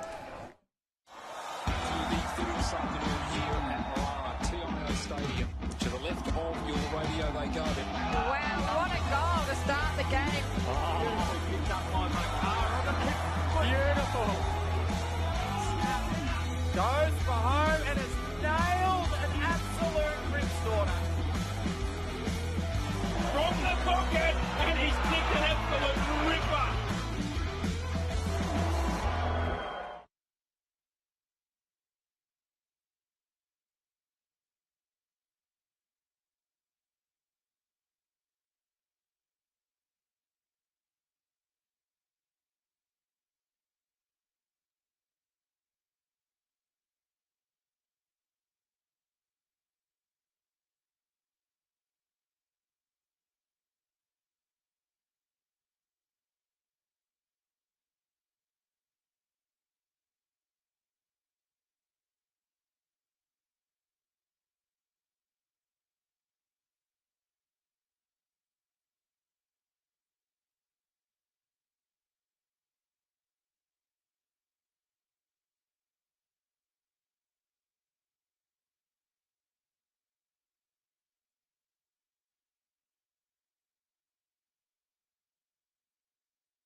Welcome back to TIO Stadium for the final quarter of this qualifying final, and Waratah with a healthy lead at three-quarter time, and just extended that in the third quarter.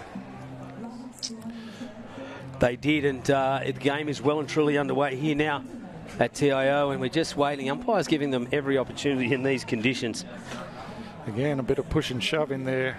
Yeah, as they pick themselves up. Might be too late for that as far as St Mary's are concerned. But we're saying that Saints actually lost this game last year as well to Waratahs. So, yeah, of course, came back to win the premiership. They did it the hard way, and faced Waratah in that grand final after Nightcliff were the minor premiers and went out in straight sets. So the loser of this game, of course, has that matchup with Nightcliff next week.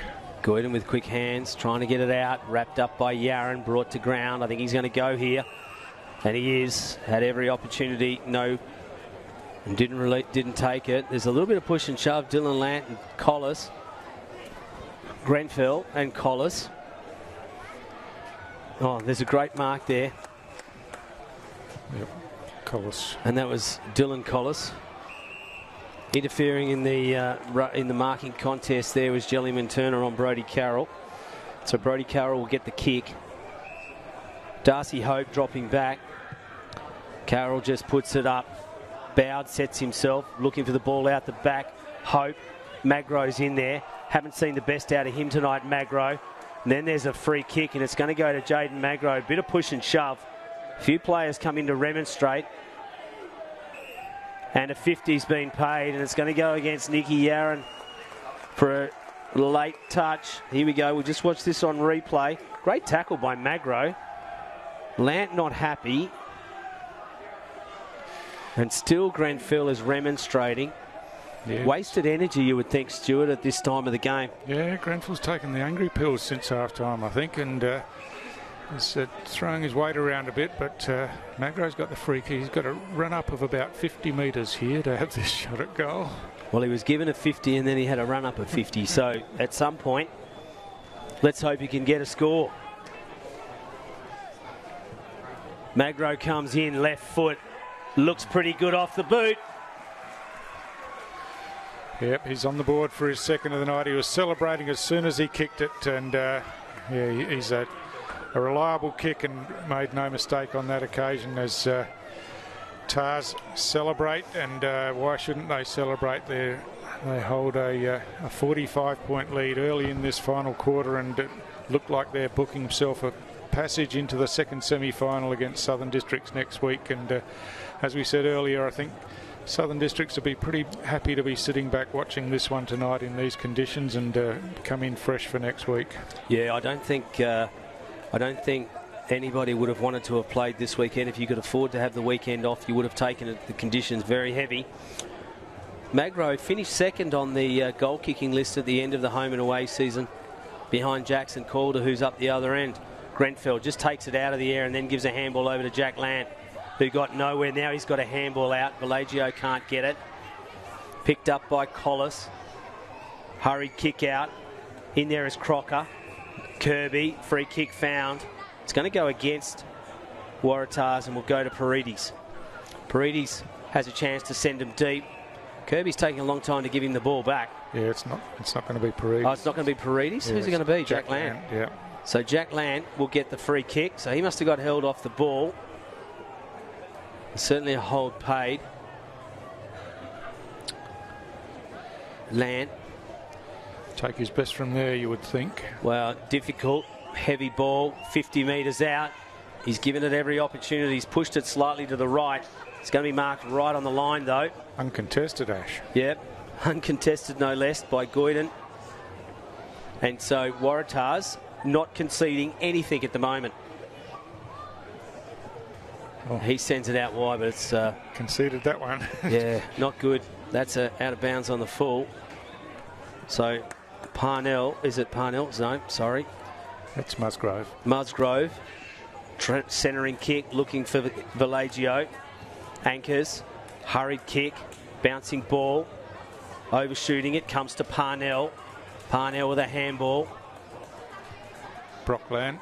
Lant. Been serviceable tonight. Dragged down with Smithson. Goyden just gets it out. Hurried kick. Juggling ball there again. Harry Ling. Is Ling who marks it. So Saints just holding it, trapping it in at the moment. The kick was to Paredes, knocked away from him. Grenfell can't get it. Bellagio dragged off it. Bodies all over the ball. No one can get clean possession. Hurried kick out off the ground. That's going to land in Brock Lant's hand again. So Brock Lant just puts it forward looking for Jackson Calder. Bounces at his bootlaces. Comes to Grenfell. Steps around one. Was it Grenfell? Paredes. How did I get those two mixed up? There's about 2 foot difference in height. Yeah, just tried to get it on the outside of the boot and couldn't bring it back, and floated out towards the behind post and off hands and a boundary thrown. So a stoppage deep in Saints forward line.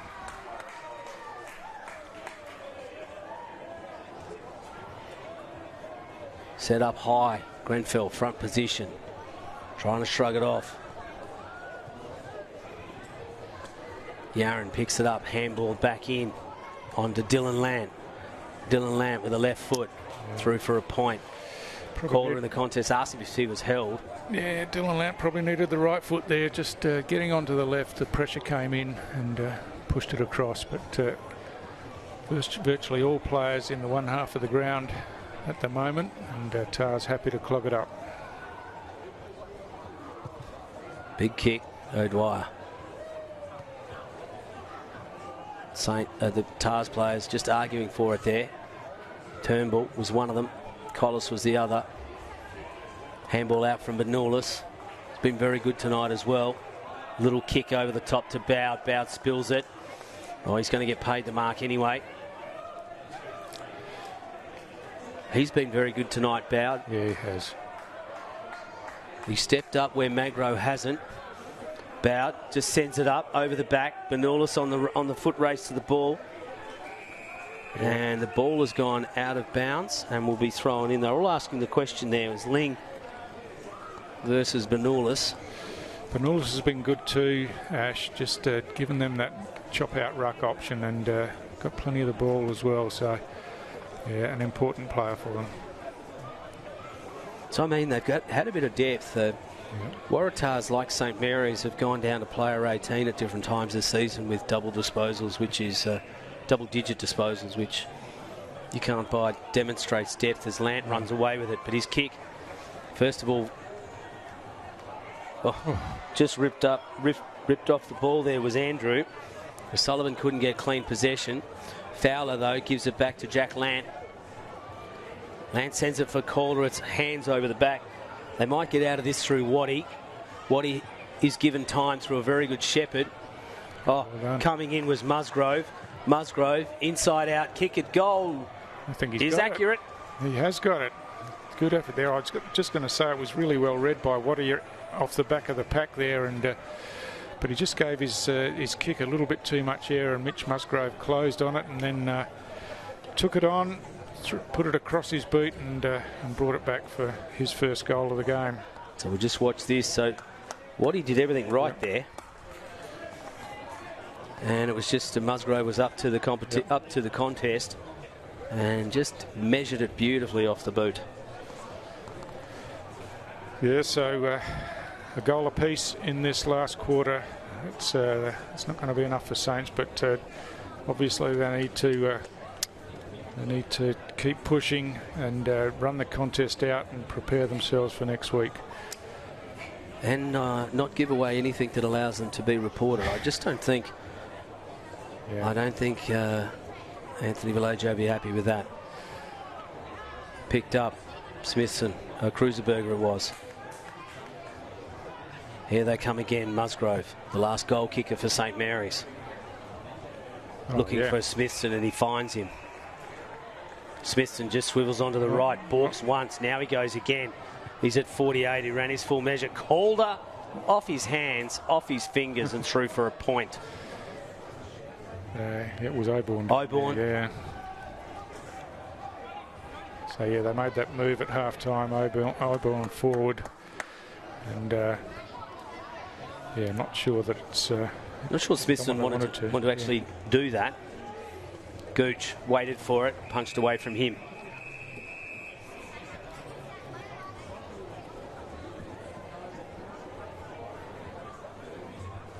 Nine and 3/4 minutes gone here at TIO Stadium. Tars 10 goals, 8-68. St Mary's 4-7, 31. 37 points the difference. Gooch has set himself up in the ruck, but it's going to be sideways thrown as Braxton Armat just uses his body and took his opponent high in the contest. Well, his opponent wasn't a nominated ruckman, was he? No, his opponent was actually trying to get out of the way. But either way, yeah. The throw itself potentially could have been brought back. Turnbull. Oh, yes. Darcy Hope made that look so easy. He just came across from the side and grabbed that in these conditions. He looks upfield, looking for Benulis. Hands off the back. Hands and knees. Corey Rich can't get it. Yeah, and a free kick. Umpire Noonan just deciding that he didn't do enough to knock it out. He had it under him for a long time, didn't he? And, yeah, Brock Lant is the tackler, and he gets the kick. Now they can run it sideways. As Green gets it off Ling. Green's kick, bit short. It's going to be chopped off by Collis. Bowed in there to put pressure. Collis with a little handball over the top. Waratahs go back into attack. Benulis is there and it's punched away from him. Two Saints players closing there to make the contest, and it slid over the boundary line, and a stoppage in the left forward pocket for Tars. So Hope and Green alone in the goal square as the rest of the players mill around where the drop zone of the boundary throw in. Just punched forward by Benulis. Grenfell. Now it's a hurried kick and a whistle's gone and there's a hold off the ball. Gee, that was a good shot for goal too. Was pretty good. It's a Saints free kick. Go to Parnell, who was held without it. Now they'll go sideways as Green gets it. He's got Brockland out here, but he's going to go over the top to Yaron, you would think. Yaron's got to set himself. McCreary came in. Good contest there between Collis and Yaron. Now it's out. Collis picks it out, picks it up, and then handballs it forward. Carroll. Yeah. Now he gives it off to his running teammate in Scotty Carlin. And Carlin, if the game wasn't over before, he just put another nail in the coffin. Oh, brilliant by Collis down there. Just rode the body pressure and spun around, flicked the hand pass out, and just see here as McCreary comes out. Yeah, but Collis, when it comes out here, the pressure's coming towards him, spins around and just gets it out to the advantage of This Carroll. is a cracking handball from Carroll as well, and there's Scotty Carling, left foot. Yep, no doubt whatsoever. So, yeah, they've been very good in the conditions, Waratah, and they've been around the mark for a couple of years now, but this is really shaping as their best opportunity to break that premiership drought, Ash. It is, and Ryan Ayres has stuck with them, and they, to their credit, have stuck with Ryan Ayres.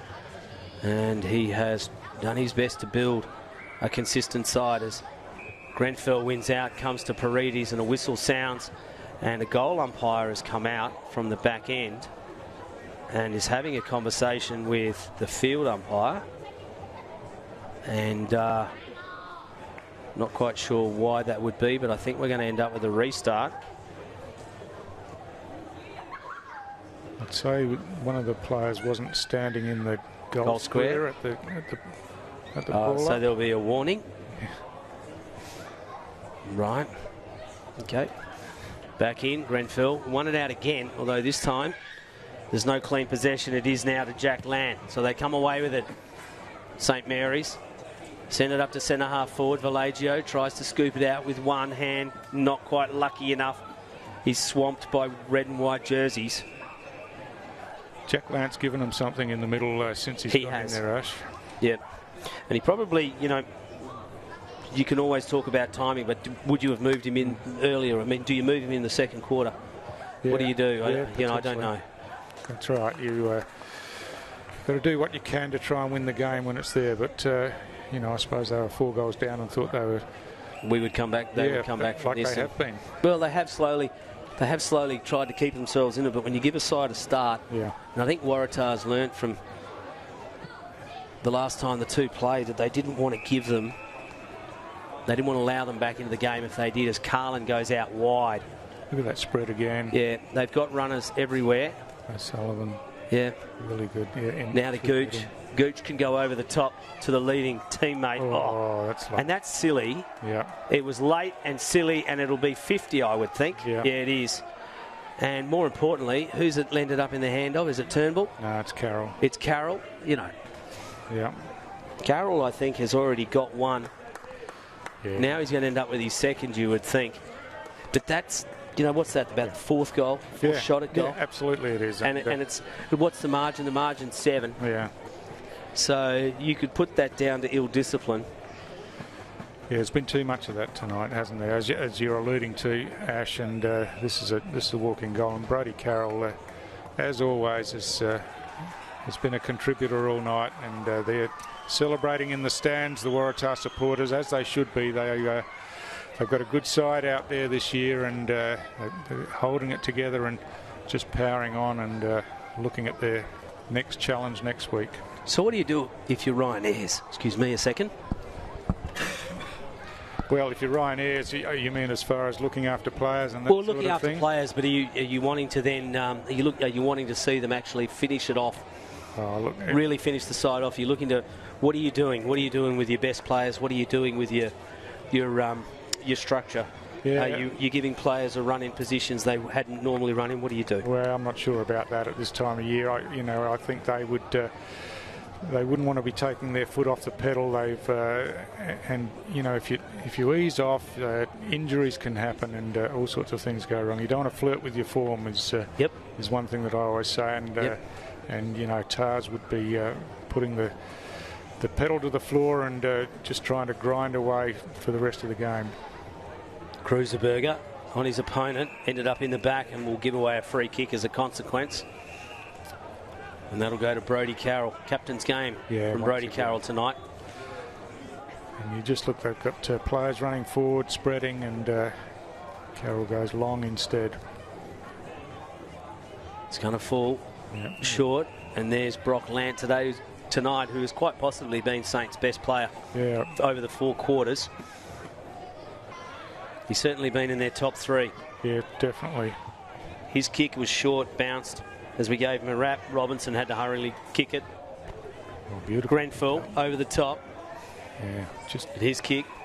Just O'Dwyer just reacted better, didn't he? Read it coming in and he's taken it in hands. He's had a great game tonight back there. Yeah, O'Dwyer, O'Sullivan, they've all been very, very good. Jake Bowd's been good.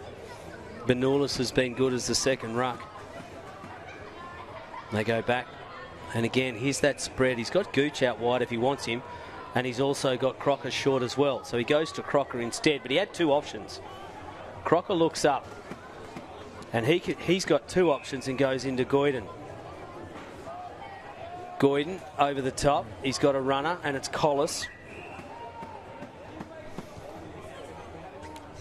Now it's punched on. It's going to be loose on the ground. Paredes bounces off his chest. He's met heavily but bounces back up and keeps going.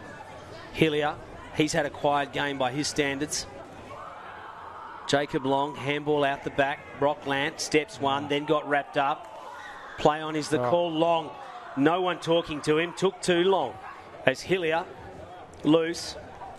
Cleaned up though by the Tars defenders. Anchors just puts it on the boot. It's going to bounce inside the 50. They can run on into it here. It's Brody Carroll, the left foot centering kick. Couldn't quite get a hold of it. Parnell's going to clean up. Handball over the top to a teammate. Brock Lant, then back to Parnell. He puts it down and he wants to handball to someone. And it's Jacob Long. Short kick. Well, it wasn't pretty football, but they've kept it and got it out of their trouble area. Almost a one-hander there in the square, but he's wrapped up quickly. Benulis all fours. Grenfell just gets it, kicks it, looking for Calder. Oh, yeah. 2 bites, gets a grab. He's 65 out, Calder. On the lead and takes the mark. Dylan Lant. And Lant has then set himself up at full forward, taken the mark. Yeah, they all pushed up. Dylan Lant stayed back in the one-on-one in the goal square, and Calder, terrific contested mark on the second grab, and swung around quickly. Knew he had that one-on-one further afield, and kicked it beautifully to the advantage of Lant, who still had to do the work to take the mark under pressure, but it was good delivery inside that time. I've got to say to you, it wasn't a particularly pretty build-up, but they got there in the end as Dylan Lant comes in. He's going to kick from 40 metres out. Stabs at it a little, but it's enough.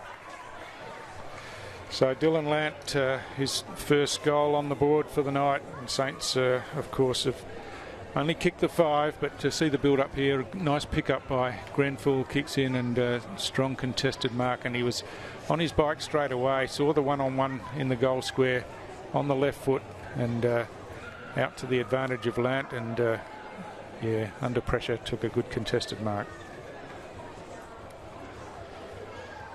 Well, maybe the wet conditions suit a Waratah's lineup more than they potentially suit the St Mary's lineup. Yeah, I said from the outset they're a strong-bodied side, and but you know, regardless of the conditions, they're disciplined in their spread and options, as we've been saying all night. As Kirby just got it back and then sent it up looking for anchors. Handball over, can't quite clear away. Cruiserberger in there. Underground handball from Braxton Armat. Right idea. Mitch Musgrove's there, trying to collect it cleanly, can't. Now he gets it back out. Handball, he's got an outlet through Brock Lant, who runs into trouble in the form of 3 Waratahs players. Can still get it back to Musgrove though. Now he gets it back, Land off Musgrove. Kirby's trying to punch it away from everyone. Picked up by Hillier. He swings around and sends it up to centre wing. Smithson was there, so too was Hartung. And a throw's been found. It'll go to the youngster Valagio. Valagio centres it, Parnell. He puts up Parnell under pressure from Benulis, but he gets it back. There's Valagio. Jellyman Turner with a dash through the middle, now through the circle. He puts it on his boot, looking for Calder. Lance over on his back, soccering it through was Yaron. Can't get clean possession. Wraps up his opponent, Bowd. Now it comes back out. They get out of it through O'Sullivan. The ball is bouncing clear. Tars, though, it's demonstrated through their Waddy and their defensive 6 Waratahs. They've just been a barrier all night. Benulis. He's certainly been in Waratah's top 5 tonight as Benulis. Worked very, very hard. Gets some help for anchors, and the ball goes out of bounds. Yeah, so the clock ticking down. This is the NTFL coverage brought to you by TIO of the TIO NTFL Men's Premier League. It's the qualifying final, and Waratah, with a healthy lead, will be going into the second semi-final next week. 12 goals, 880, plays 5 goals, 737. I actually didn't pick this margin at all. No, I think most people thought it was going to be a tight one again, as Saints go forward once again through Robinson, a long kick, and again there's a whistle on the play here. There's a hold, and I think it's going to go to Dylan Lant, and it's going to go against O'Sullivan. And it'll go to Dylan Lant, who put the lead on and then got held in the process. Yeah, so they've... they get a couple of late goals to actually square it up here if Lant kicks this, and no reason why he wouldn't. He's a little bit closer than the last shot he had. Yeah, and they've just camped him in the forward line this last quarter, and he's not carrying an injury or anything. Well, he didn't play last week. He was rested last week, I know that. So and a 50's been paid, and not sure what that would have been about, but probably either something was said, and so again, a maybe becomes a certainty, and Dylan Lant will end up with his second for the night.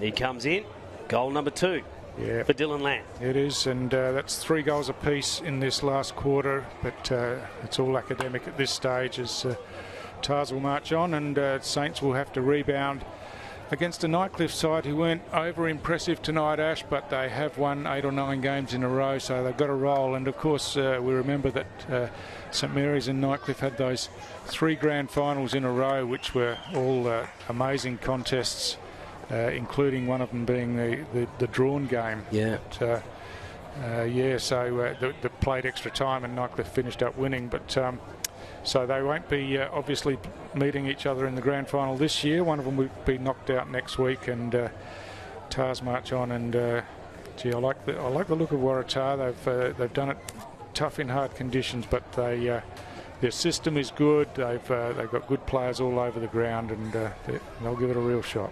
I think they have certainly got a second ruckman as well with Benulis, who is just as mobile as Kirby. And I think you said that they actually now have the longest premiership drought out of all of the NTFL clubs. And they'll be looking to improve that. That's right. It's amazing when you think of it, but and of course, that is the case. That record was held by Nightcliff until they won the three-peat. Yeah. So they got the three-peat as Parnell just cleans it up. In fact, Jellyman Turner. Over to Cruiserberger, handball over the top to Musgrove. Can he keep it in? He's trying to get around one. He does. Handball, though, is going to bounce. Yaron with a beautiful pick-up, a little bit of pace, and then on the boot, Xavier Vallejo gives it over to Calder. Calder takes 2 steps and kicks a goal.